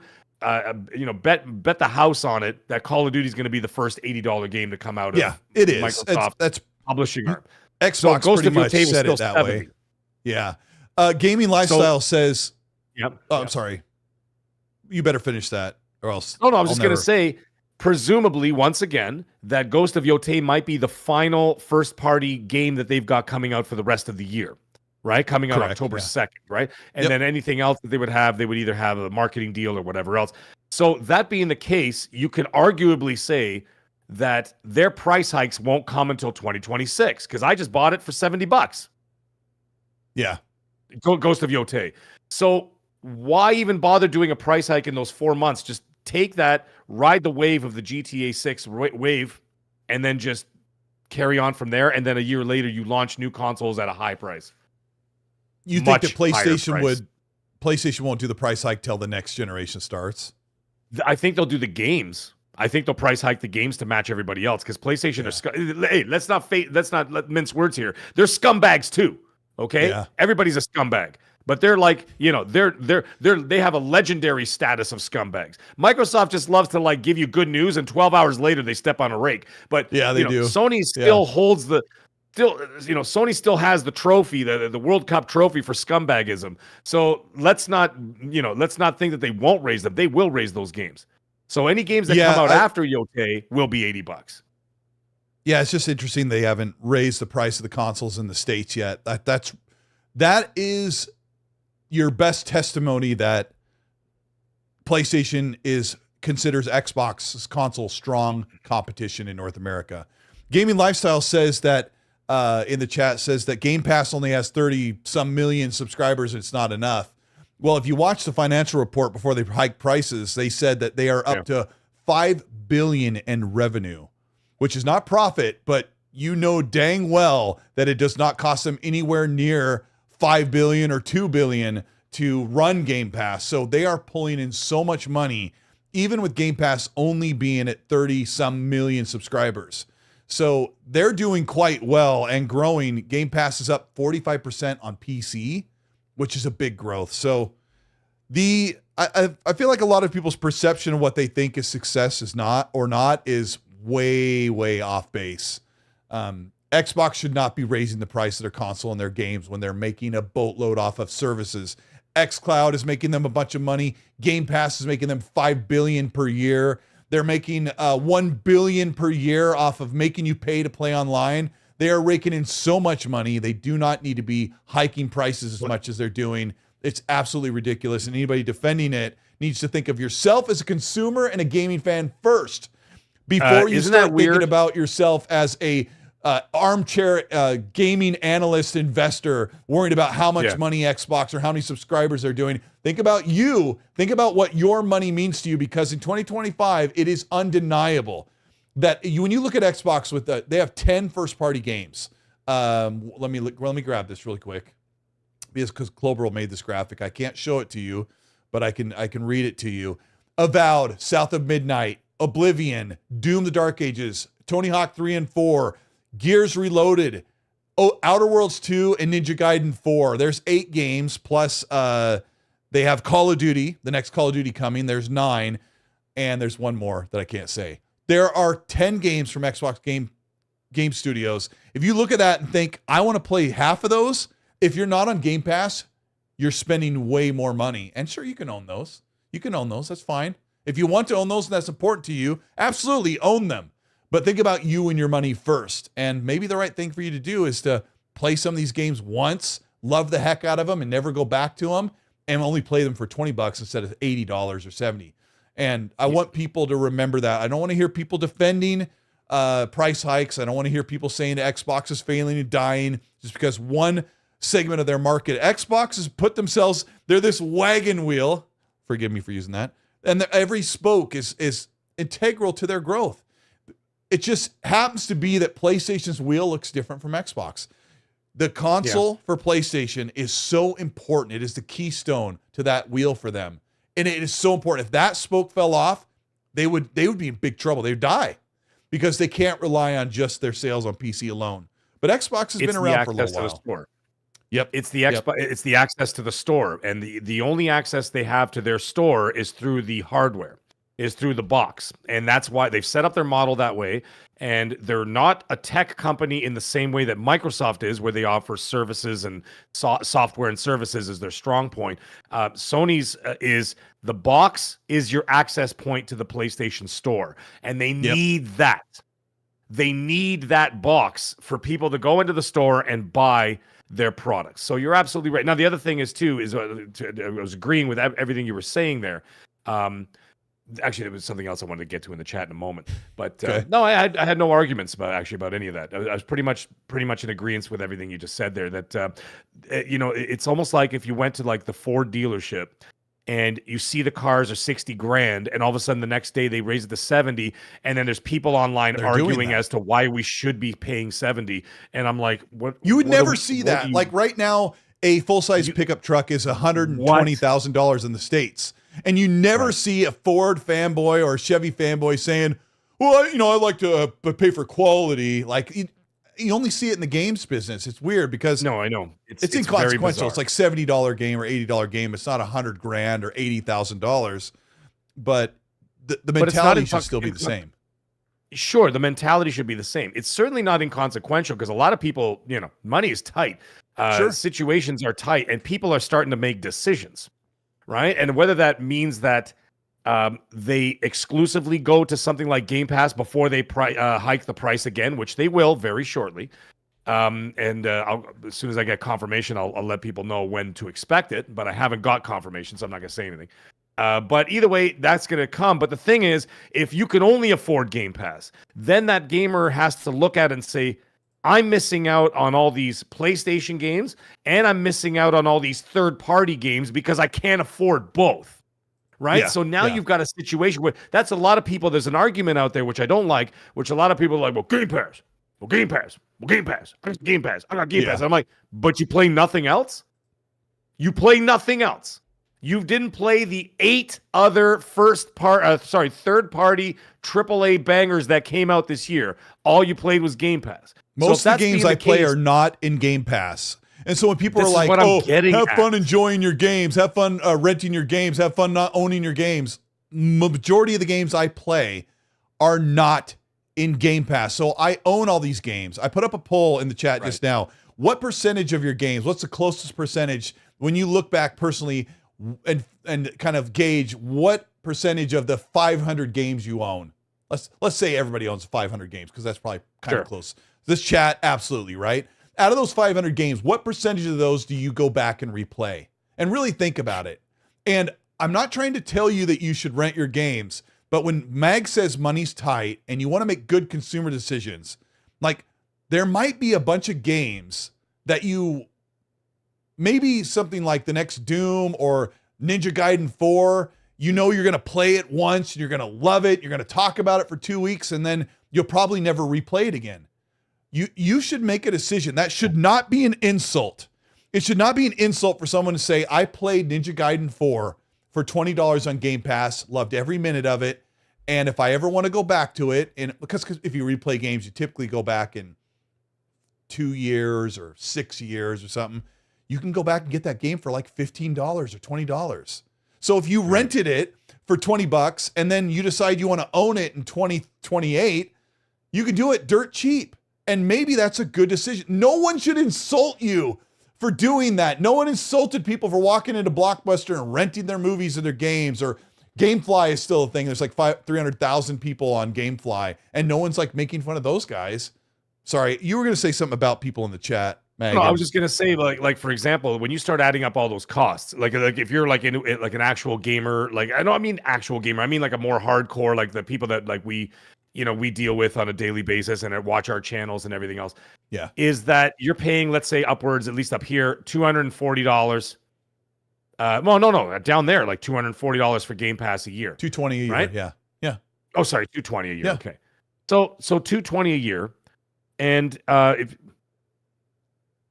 would it be like $20 times 12? Isn't that 240? Well, it doesn't matter. Anyway, Yeah. You're right. Let's say you do whatever. That. Let's say you do that. Okay. Cares? Let's say on top of that you buy 3 other games. Yeah, the developers. You spend $240 for that, and you buy 3 third-party games at full price. Let's say you're almost at $500 for the year, and that's if you only buy 3 third-party games. So that's very expensive right off the bat. So I think that if people are very tight with money and they stay with Game Pass, like strictly with Game Pass, yeah, you're going to get a mountain of games out there, but there's probably a lot of stuff going like, well, I can't get this over here, so I'm going to go over there. And so I think when Phil was talking about that, he's like, it's not for everybody, because some people might just get 1 or 2 games. They pick one here, pick one there, pick one here. And then that could also mean for Xbox too. Right? Like, for example, let's say next year you have a casual gamer who, maybe not even casual, like a little bit more than casual, and they love Call of Duty, and they love GTA, they love Grand Theft Auto, and they really loved Fable, right? They want to play Fable. They'll just buy Fable. Why subscribe? They'll just buy it and say, I'm buying the one game because I'm only buying that, GTA and Call of Duty for the year. That's it. It's my whole year. So most people do. So most people will do that. So what's happening is the dynamic is shifting as people are getting priced out of the industry, so to speak. Like, my kids are not going to be buying $80 games. Are you out of your mind for those prices? Yeah. They said you're going to be a little bit more picky and choosy with what's going on. I still have to address something in the chat here, which kind of didn't. Okay, address it, because we need to talk about Gears Reloaded, because it is a big topic. It's all over the thumbnail and everything, but go ahead, address it in the chat, bro. It's all about it. I can't find him here now. There he is, Michael Braga. What a gem. CEOs make, this guy's been complaining, I've been watching him for like over and over and over and over. CEOs make 10 to 20 million per year, and gaming companies make 100 billion a year. No, they don't. Meg complaining about game devs making 100,000 to 159,000 a year is short-sighted and misguided. I think your comment is short-sighted and misguided. You clearly have absolutely no idea how the business works, how any business on the planet works. That is not how it works. Do CEOs get paid way too much? Absolutely they do. They get paid egregiously too much. But to think that the people working underneath them, outside of the top management, and then the people below that, I don't mean that in a derogatory term, but anybody like that, where their salaries start to keep climbing and climbing and climbing to unsustainability, your business is going to fail. This is what I do for a living. So I understand this. I have seen businesses crumble and fall apart, corporations disband. When you had Last Generation, when Jack Layton said this is unsustainable, he was not talking about the computer monitors in the developers rooms. He was talking about the developers themselves. It is not sustainable, and they will be replaced with technology, unfortunately. I hate to say it, but I'm just telling you the truth. So that is what's really happening there. So it's not short-sighted and misguided. It's just an unfortunate set of circumstances that's going to push us in that direction. And yes, people are going to be losing their jobs, and it really sucks. It really does suck. Yeah. I don't support it. I'm just telling you like it is. That's what I do. I tell it like it is, whether you like it or not. So anyways, no hard feelings. I wasn't being a jerk about it. I'm just saying, I'm just telling you that is the reality of the situation. But anyways, I know, let's talk about Gears Reloaded. Yeah, and I know we dive into the business stuff and we get into the weeds about it, but we do have to remember we have to think about ourselves as consumers first. And I hear the arguments like, "Oh, Xbox console's not growing and Game Pass isn't growing enough." It's like, why are you worried about that? That is, I remember when Phil said, one of the things that Phil said that I actually really enjoyed was he's like, "Stop looking at why are you pocket watching me? Stop looking at my wallet." Like, yes, Game Pass is sustainable. Yes, it's profitable. Why are you guys like? Why are these people? And it kind of goes back to our Mindseye discussion in the opening 30 minutes of the show where we're talking about gamers can't help themselves. They just want to say, nope, it's not going to survive. It's not sustainable. Nope, you're not going to make money. It's not going to succeed. It's not to succeed. It's going to die. Nope, it's over. It's over. And it's like it's part of that pessimistic attitude. But it's like, what? How does this affect you? Whatsoever. The Game Pass is not nosediving. Game Pass is not the only thing you should be worried about for Game Pass is if it's going to see a price hike, which it probably will at the end of the year or next year. That's where your focus should be. If you're not a Game Pass subscriber, like if Gaming Lifestyle is not a Game Pass subscriber, and it's just like, oh, I'm really worried about the state of the Game Pass subscriber count and whatever the sustainability. Dude, why do you care? You're not even using it unless you're sitting there thinking, do I want to subscribe to Game Pass?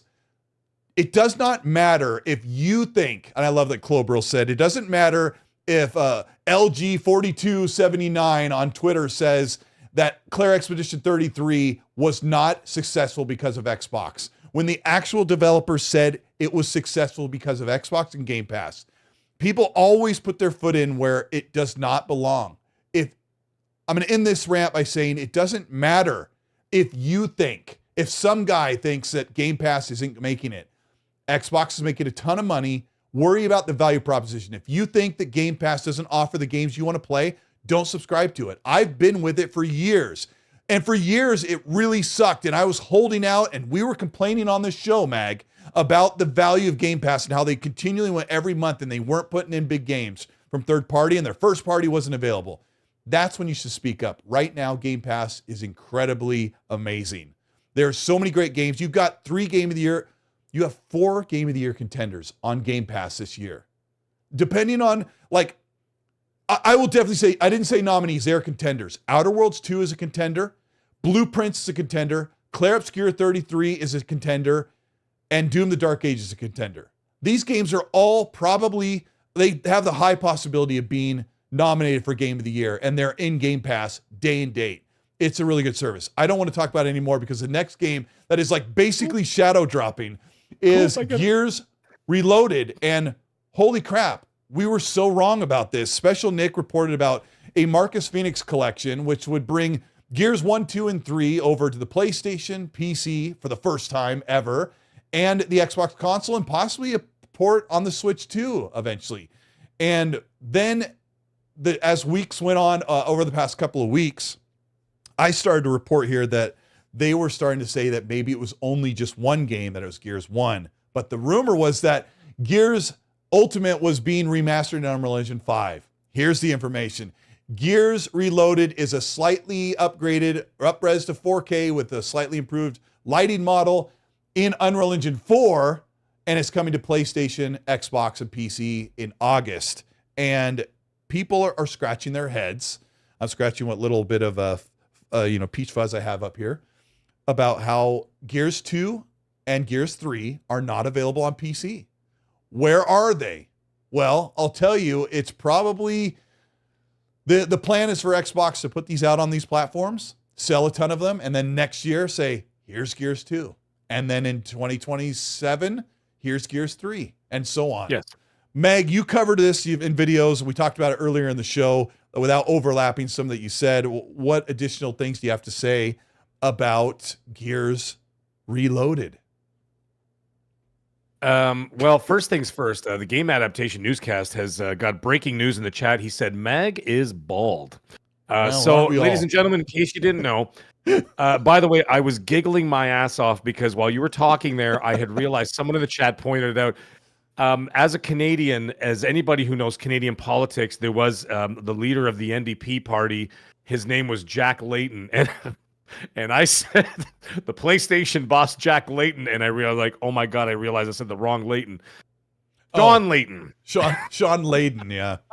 Yeah. And because I've been listening to some political podcasts lately, his name came up a few times, and all of a sudden I blurted out Jack Layton, not Sean Layton. So I apologize for for anybody who's Canadian who gets that joke. Hey, at least you didn't put on a Pope hat the day that he passed away. So Gears of War Reloaded. Meg's like, I've never My heard of understanding. Colteastwood. Yeah, I don't know who that guy is. I don't know who this guy is above here. I just know he's bald, apparently. Yes, the news was slightly different than what we had all heard, that there was a Marcus Phoenix collection. Now, what's happening is people are starting to backpedal and saying, well, looks like the plan changed. It's going to be broken up into 3 sold separately, 40, 40, and 40. Timing-wise, no idea. I have no idea. I asked around. I said, guys, do we have any timing? And they said no, because nobody knows. There are other considerations because of the June showcase coming up. So that's all that was told to me. There are other considerations. So obviously it's going to be timed something with E-Day. Let's not mince words here. So I think that the only one that you really need to play is that first one for now, and then get into E-Day, and then you'll be able to go to 2 and 3 later on down the road. I said in my video that I said I think they're modeling it very similar to what they're doing with Tony Hawk. They own the Tony Hawk series now, right? So what do? They release 1 and 2. And then a year later, they released 3 and 4. Then the year after that, they're probably going to do 5 and what was it, Project 8 or whatever, or Tony Hawk's. And then 2 years after that, they'll do Tony Hawk's Underground 1 and 2 together.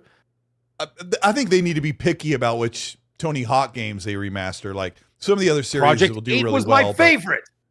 Well, I mean, I don't know if anybody played 5 and 6 or whatever you said, but I don't know. Now, I've heard other people saying, including Jez Corden. I don't want to call out names. I don't like doing that. But apparently, this Reloaded is actually much more than just an upres.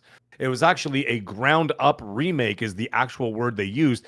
And he reported that, and I looked that up, and I saw that it was a ground up not a remake, a ground up remaster. You want me to pull it up again? I could read it. Did you read the Xbox Wired? Sorry about the white screen on my face, but I will get it from the. Well, I would say the horse's mouth, but it's Xbox and they're not ponies. Gears Reloaded will have 4K resolution with 120 FPS support with VRR TVs. I'm paraphrasing. Yep. Enhanced for the latest hardware. Full breadth of content. Yeah. I'm looking for the I don't know if you read this when you made your video. The original Gears of War returns. Faithfully remastered and natively optimized for more platforms than ever before, whatever. And then it gives you all the specs and everything else. Whatever. 4K resolution, 60 FPS in campaign, 120 FPS in multiplayer, HDR, Dolby Vision, and Atmos, which is not available on PlayStation but on Xbox. Yes. Spatial audio, 3D audio for PlayStation, VRR, blah, blah. 4K assets and remastered textures, because Gears Ultimate is a 1080p 60 game. I thought it was 4K. I forgot it never got the 4K treatment. I thought it got. It was too long ago. I thought it got 4K with the. But that was the Gears Ultimate. 5. Yeah, no, that was Gears 5. That's why I thought that. Yeah. Enhanced post-processing visual effects, which is probably texture filtering. When you look at textures at an angle, it resolution makes them look nicer. Super resolution with improved anti-aliasing there too. And the best, zero loading screens. Yeah. Well, yeah, I would imagine so. The game's 20 years old, and you're building off a foundation like that. So what people were asking me, they're like, well, so what is this? What is this? I said, I would imagine this is very similar to Oblivion in terms of its quality. Like I tried it out, by the way. I tried Oblivion on the Series X and the Series S. On the Series S, it looked like ass. Oh, on the Series X.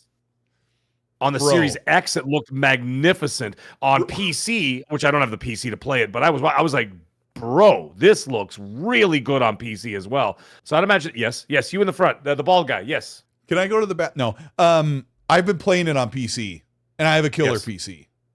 Yeah. I loaded it up on Xbox, and I was like, it looked so Series good. X is, and it ran so good. I was like, because I remember there were some problems with Unreal Engine 5 and PC and stuff, and I said, oh, it can be a little iffy at times. A bunch of people are like, I don't see any problems on Series X. I only played for like 20 minutes, but I was on a chat with my Series PC X buddies. Very good. And I was like, this is really good on Series X. They're like, cope, cap. I was really impressed. Yeah. Series Bobby Hawk X says plays very well. Yes. Yeah. Series S. Not so much on the Series S. I have both, so I tried it. I'm like, let me see. So I tried it on both, and the Series S one, I turned it off immediately. After 5 minutes, I was like, nope. So, anyways, carry on. Bobby Hawk, I used to have a Series S in here, and then I gave it to one of my kids. Now they all have one, and they love them. Bobby Hawk says, do you know how much the Gears of War game will be for PlayStation? It's $40 on PC and PlayStation. And free, like we talked about. If you have the disc, you're screwed. Yeah, I know. And a PS5 Pro enhanced, if you have a PS5 Pro. I don't know what the enhancements are. They didn't specify outside of... I did go to the PlayStation one, because when I did my video, I went to both Xbox Wire and I went to the PlayStation website, and they did say, it just said PS5 Pro enhanced, and it said the game has full haptic feedback and DualSense features have been added to the game. I don't know if that also means 3D audio has been added, because if they're doing what's it called, Dolby Atmos for Xbox, maybe they're doing 3D audio for PlayStation, because that's their jam, right? Isn't that their jam, the 3D audio? Yeah, they've got the 3D audio, which Dolby Atmos does all that stuff too. So it's this or that. All right. So I know that there's the DualSense features, haptic features. It just said PS5 Pro enhanced, and it didn't say what those enhancements were, so I have no idea. Yeah. But either way, I'm excited. Are you going to be playing day one? I'll be playing day one. I'm in. I've been thinking about that. I replayed Gears Ultimate in 2019 right before the Series X came out. So I'm like, am I going to do that again? But it is in like August. It might be an open spot there in my gaming card for a little bit of Gears. I was bummed because I would have liked to play through the trilogy, but I played Gears Ultimate and 3 over again the year that Gears 5 came out. So we'll see. Did you? It's been long enough to replay them, I suppose. I played obviously the original Gears several times in those days, and back in those days. Thank you, Danny Passion Official. I appreciate that. I'm going to end this poll real quick. All right. I went back and played Ultimate twice with my wife because we just loved it. It was fantastic remaster at that time. But then this, I think, is going to be a whole next level. So I'll be streaming that on the channel, and maybe even get some channel members out there, and we'll do some epic multiplayer streams. I mean, and stuff PlayStation is about to get. I suck at it, but PlayStation is about to get one of the best third-person shooters ever made, and yeah, man, it's crazy. Agreed. I'm ending this poll because 75 or 78% or 76% of you said that you hardly replay your games. So just think about it. Make a smart consumer decision when you decide if you're going to buy a game or maybe not own it just to get a chance to play it. Like I'm making that decision too. Like I want to play Outlaws. I can play Star Wars Outlaws for $20, or I can buy it on sale right now for $35, and I don't have to try and finish it within that month and feel like I got to re-up or something. I saw it's on sale for 60% off or 50% off, something like that, 60%, something 50, like that. Yeah, 50 or whatever it is. I saw it. Star Wars Outlaws is on sale. Ubisoft is great for sales, man, and they're really nice. Team leader, thank you for the compliment, man. I appreciate it. So give me 1 second. Carry on for a minute. I'll be right back. Okay. We got Christian 5916. Thank you for the super chat. Says, like 70% of the games I play are fighting games, and they're not on Game Pass. Yeah, I haven't really looked, but I don't really know what's on there for fighting games. I don't really play them that much, but yeah, I mean, go buy those games for sure if you can't get them. Sophie King says, I have a question, raises his hand.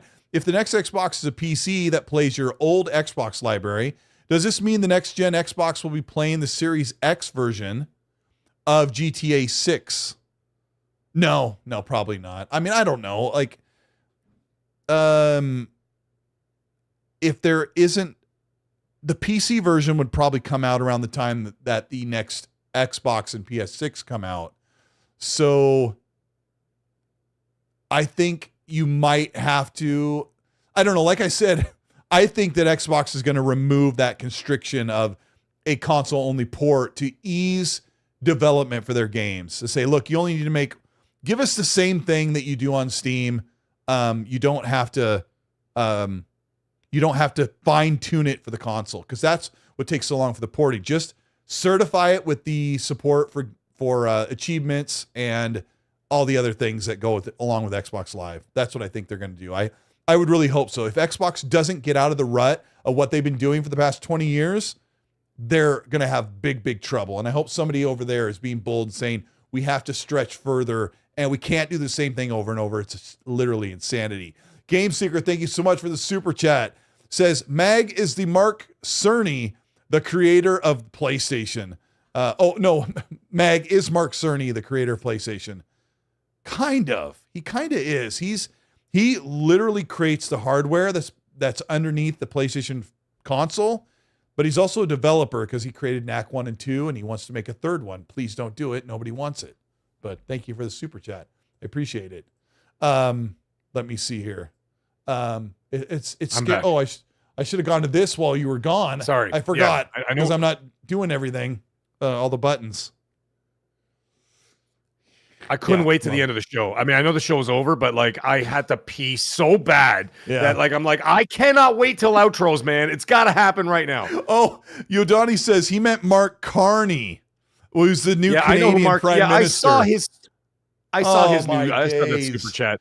I thought he just misspelled it because I forgot to ask you. I know things have changed politically, but do you guys have a queen yet in Canada? Yeah, me. Yeah, no, there's no, yeah, I'm a queen. No, there's no queen in Canada, for crying out loud. No, just a prime minister. Mag is Mark Carney, the creator of the PlayStation. Thanks, Game Seeker. Yeah, now did you already read that off? Did you already read that off? Yeah, you get it. Yeah. Like Mark Carney, the Frankenstein of Canada. Yeah. I'm the queen and the pope. Thank you, Game Adaptation. Yeah, we got to shorten your name, man. I can't keep saying that every time. The Game Adaptation Newscast. We got to figure it out. I'm going to call you the GAN from now on. The Game Adaptation Newscast says he's the Quope. So he's like a mix between the Queen and the Pope all at once. I'm calling you the GAN from now on. What about the Prime Ribister? Is there such thing as that? There is. He's delicious. Medium rare with some mashed potatoes, sour cream, and some asparagus. Yeah, give me that. Give me that. That came up on Reels again, and I just watched the dude with the mustache, and he was like one of those guys that works on his Camaro.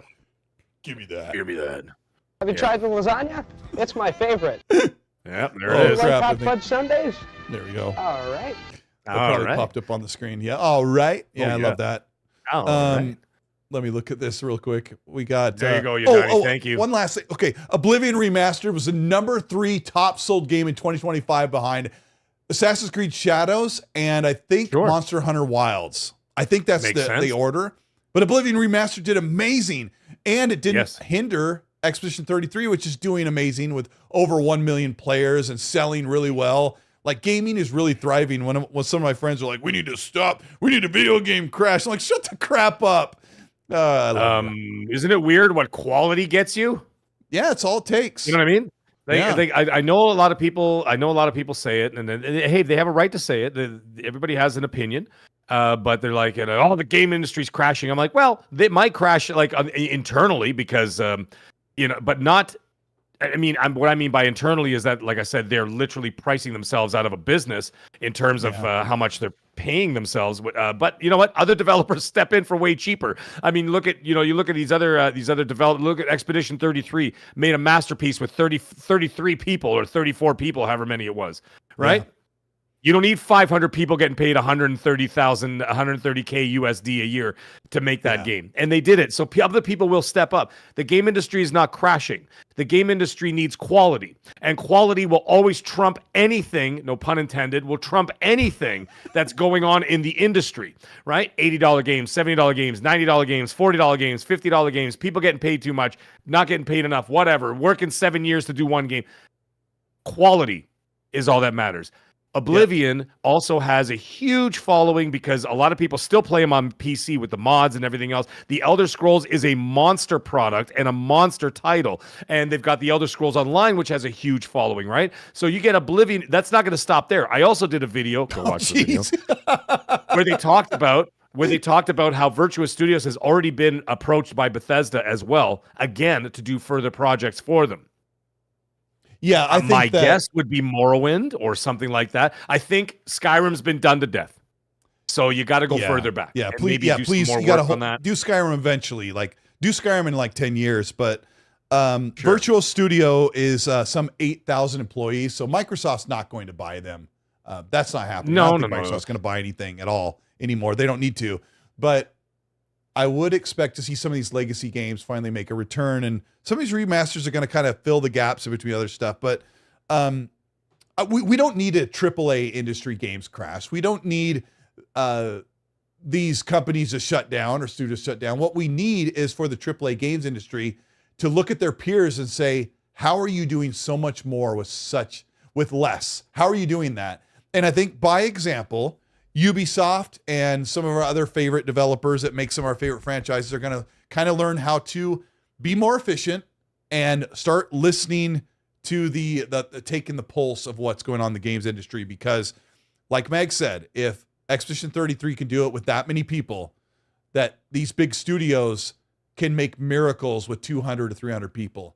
And I think we're in for a good games industry as they kind of, maybe that bubble that burst, Mag, is really the AAA games industry just kind of has to pull their head out of their ass and do things a little bit better. They got to calm down. They're spiraling out of control, and they need to basically get back to reality a little bit, right? Yeah. And as a result of that, they need to like kind of focus in, calm down, bring it down. And the other thing is too, you look at like even Stellar Blade, one of my favorite games of all of last year, not just because of her outstanding outfits.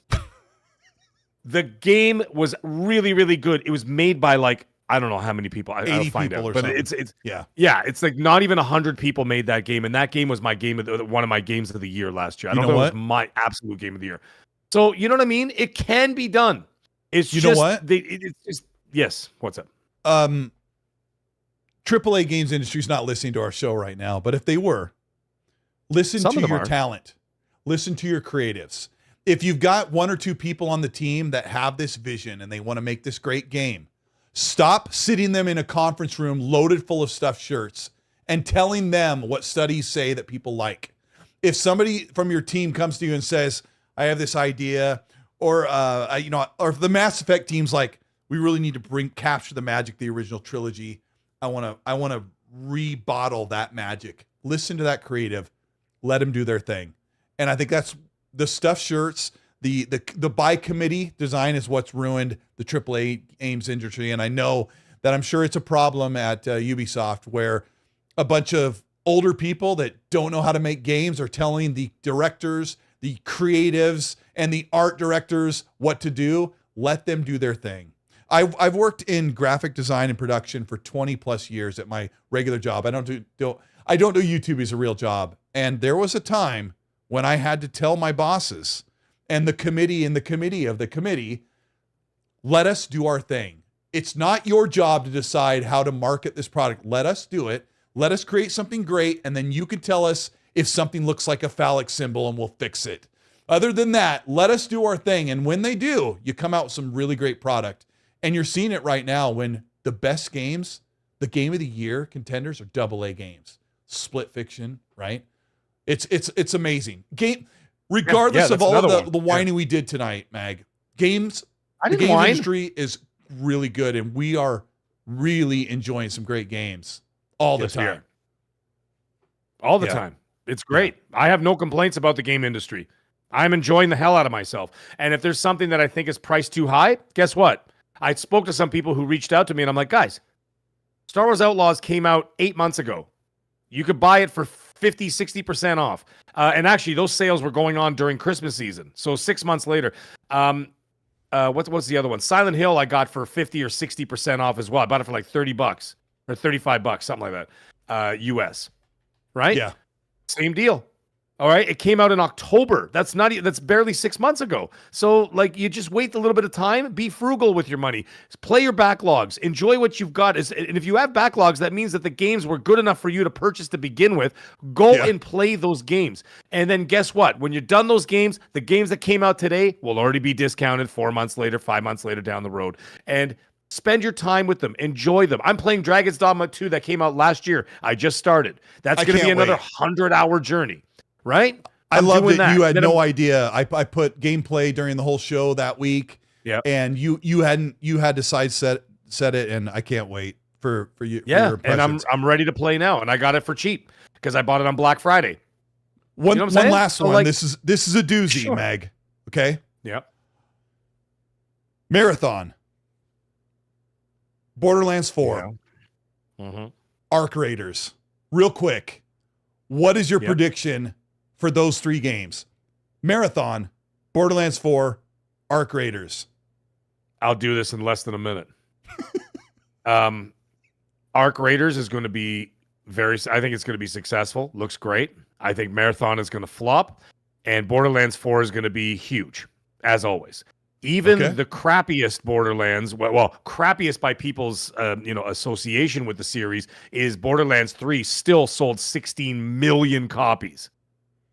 Oh, geez. So yeah, and I didn't love the it. crappiest Borderlands sold 16 million copies. So that being the case, I don't think there's any doubt in my mind that Borderlands 4 is going to cross 20 million. There was a whole state of play, and I was going to bring it up in the show, but it's just too much. But did you watch it? And what are your impressions of the gameplay loved breakdown? it. I'm a huge Borderlands fan, right? So I'm all about it. I can't wait to get my hands on that. I will be streaming that daily because you could play the entire game co-op. You could play it obviously with up to 4 players, and then of course it's just such an immersive, awesome world. The story seems really wacky and insane. We have returning characters, we have new characters, we have new planets to explore. Like, I'm all in, man. I'm all in, and I've always been all in with Borderlands. So yeah, it's absolutely extraordinary game. Borderlands the other ones 3 is the highest sold game in the series, and it's not even the favorite. Yeah, well, there you go. It sold. There you go. 22 million. Yeah, I think you said. Oh, jeez. No, I said 16. So it sold. Sorry, I must have got the numbers wrong. You're Holy right. Cow. 22 million copies for what was considered to be the worst in the series. So if you think Borderlands 4 is going to sell anything less than that, you're dreaming. You think that they actually? Yep. You think? Actually, go ahead. You have to finish that statement. I was going to say Borderlands 3 Ultimate Edition is available on Game Pass if you have Game Pass. Yeah, I've been playing. I was playing it here and there. I've talked about that. Do you think that Bungie will smarten up and delay the release of Marathon, or are they going to ride it out and say, we got this? I don't know, man. But you know what? I don't think they're going to delay it.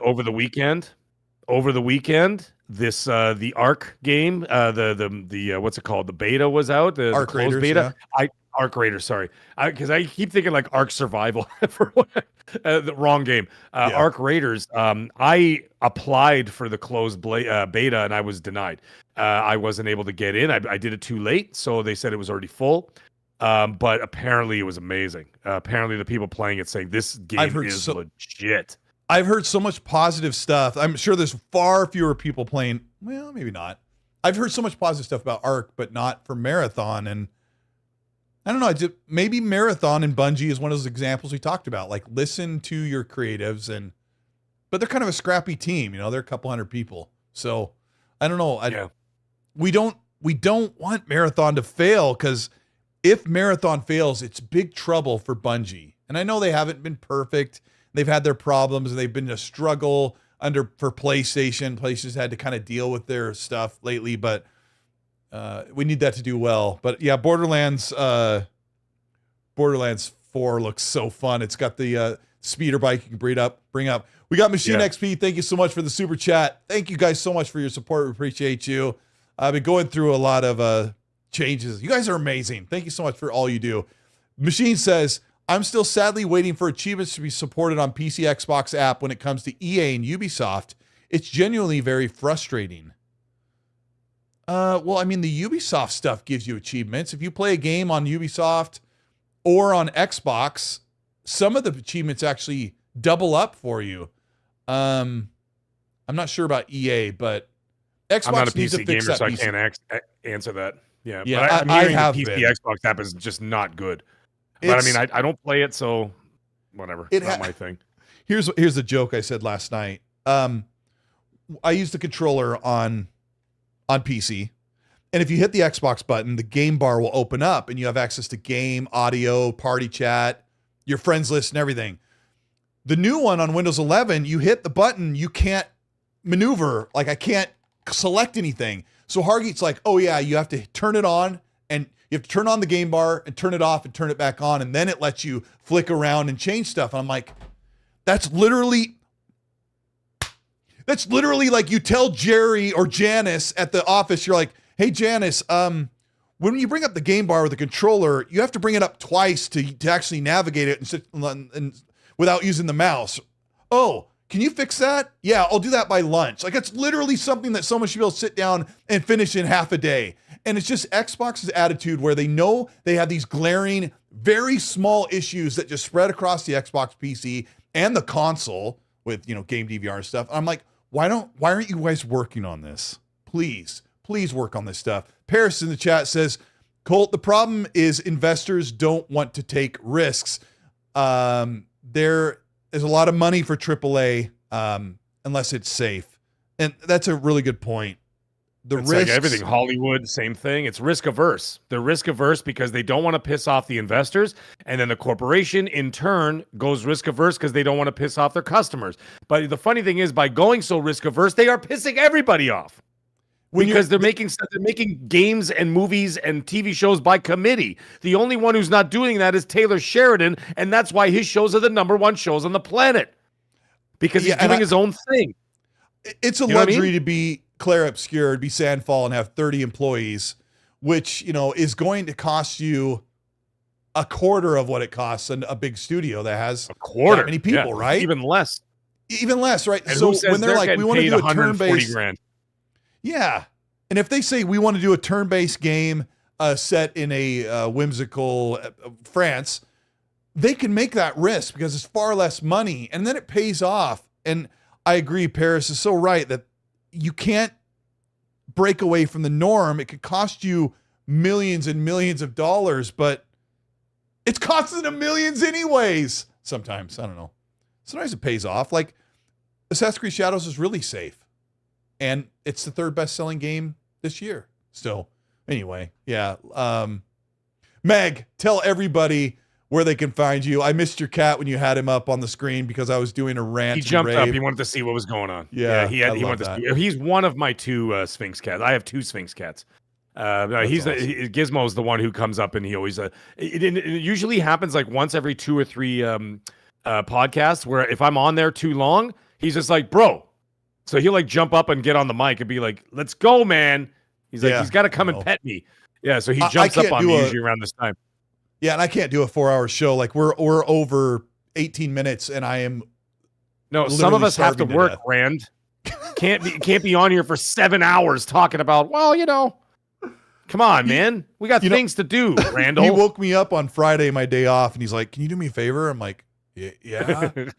He's like, can you do my show with me? I'm like, okay. And we did like 3.5 hours. I didn't catch it yet. Yeah, but and Paris I didn't was on there catch with the me. show.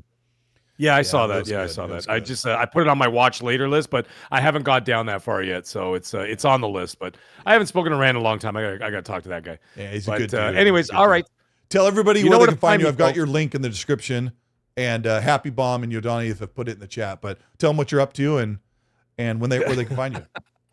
Funky Playbox just said there was too many bald things on the screen at once. Yeah, you're not wrong. That's like bald overload, bald cats, bald guy. Anyways, you can find me on the Mag Show, where I've got all my latest videos and news and thoughts and opinions, and I got reviews up there. I got all kinds of fun stuff up there. So go check it out. Listen, we had over 10,000 people watch this show last week here on this very channel. Oh, 10,000 of you subscribe. Don't even turn the bell on if you don't like me. Just subscribe and walk away and just forget about me if you don't like me. Don't turn the bell on so you don't get notifications. Come on, man. I can get 10,000 subs in a week. Yeah, it's just free support, bro. Free support. Just sub to Mag. Come on, man. Sub to Mag and never look back. and never look back. But you don't should even be watch watching me if you don't like me. You should be watching Mag's content. He bangs these videos out. They're 6 to 8 or 12 minutes, and they're really quick. He gets all the information out, and you should support him and hear what he has to say. I appreciate that. That flannel mouth Mag. I always hear this. What does flannel mouth mean? I always hear that. What does it mean? Flannel. I don't know. I think it's like an old. I don't know, but my PC's about to crash, so Okay. I'm. I I don't know what happened. It just said error, and then the screen went white, and I'm like, okay, bro. You're still here. Yeah, never PC game, Mag. Don't ever I'm do still it. here. You can find me at Colteastwood on Twitter and YouTube, and I'll probably I will have a review for Doom: The Dark Ages Thursday morning. If you're in the US, I don't know what day that is if you're in Australia, because it's like the next day or something. Yeah, but I appreciate all you guys for your support, and thank you for being here with Mag and I. What a crazy show. You guys are so great, and you add to the show. We appreciate you. Hit the like button on the way out. Show your support for us. Leave a comment. I am doing a giveaway for those Avowed coins. I will set those up tonight or tomorrow. It's been really busy, but you guys are amazing. We're going to get out of here. Have a good night. One thing else. Mag, say it. One thing. Don't forget to go to the 4xpgaming.com website and go enter in the sweepstakes for that Doom Ultimate Edition. Don't sleep on that. All right, so go check that out and go check out their products, because their products are amazing. So anyways, everybody have a great night. We'll talk to y'all next week. Yeah, we appreciate you. Thanks. Hit the like button. You have to do it. You're contractually obligated. We're out of here.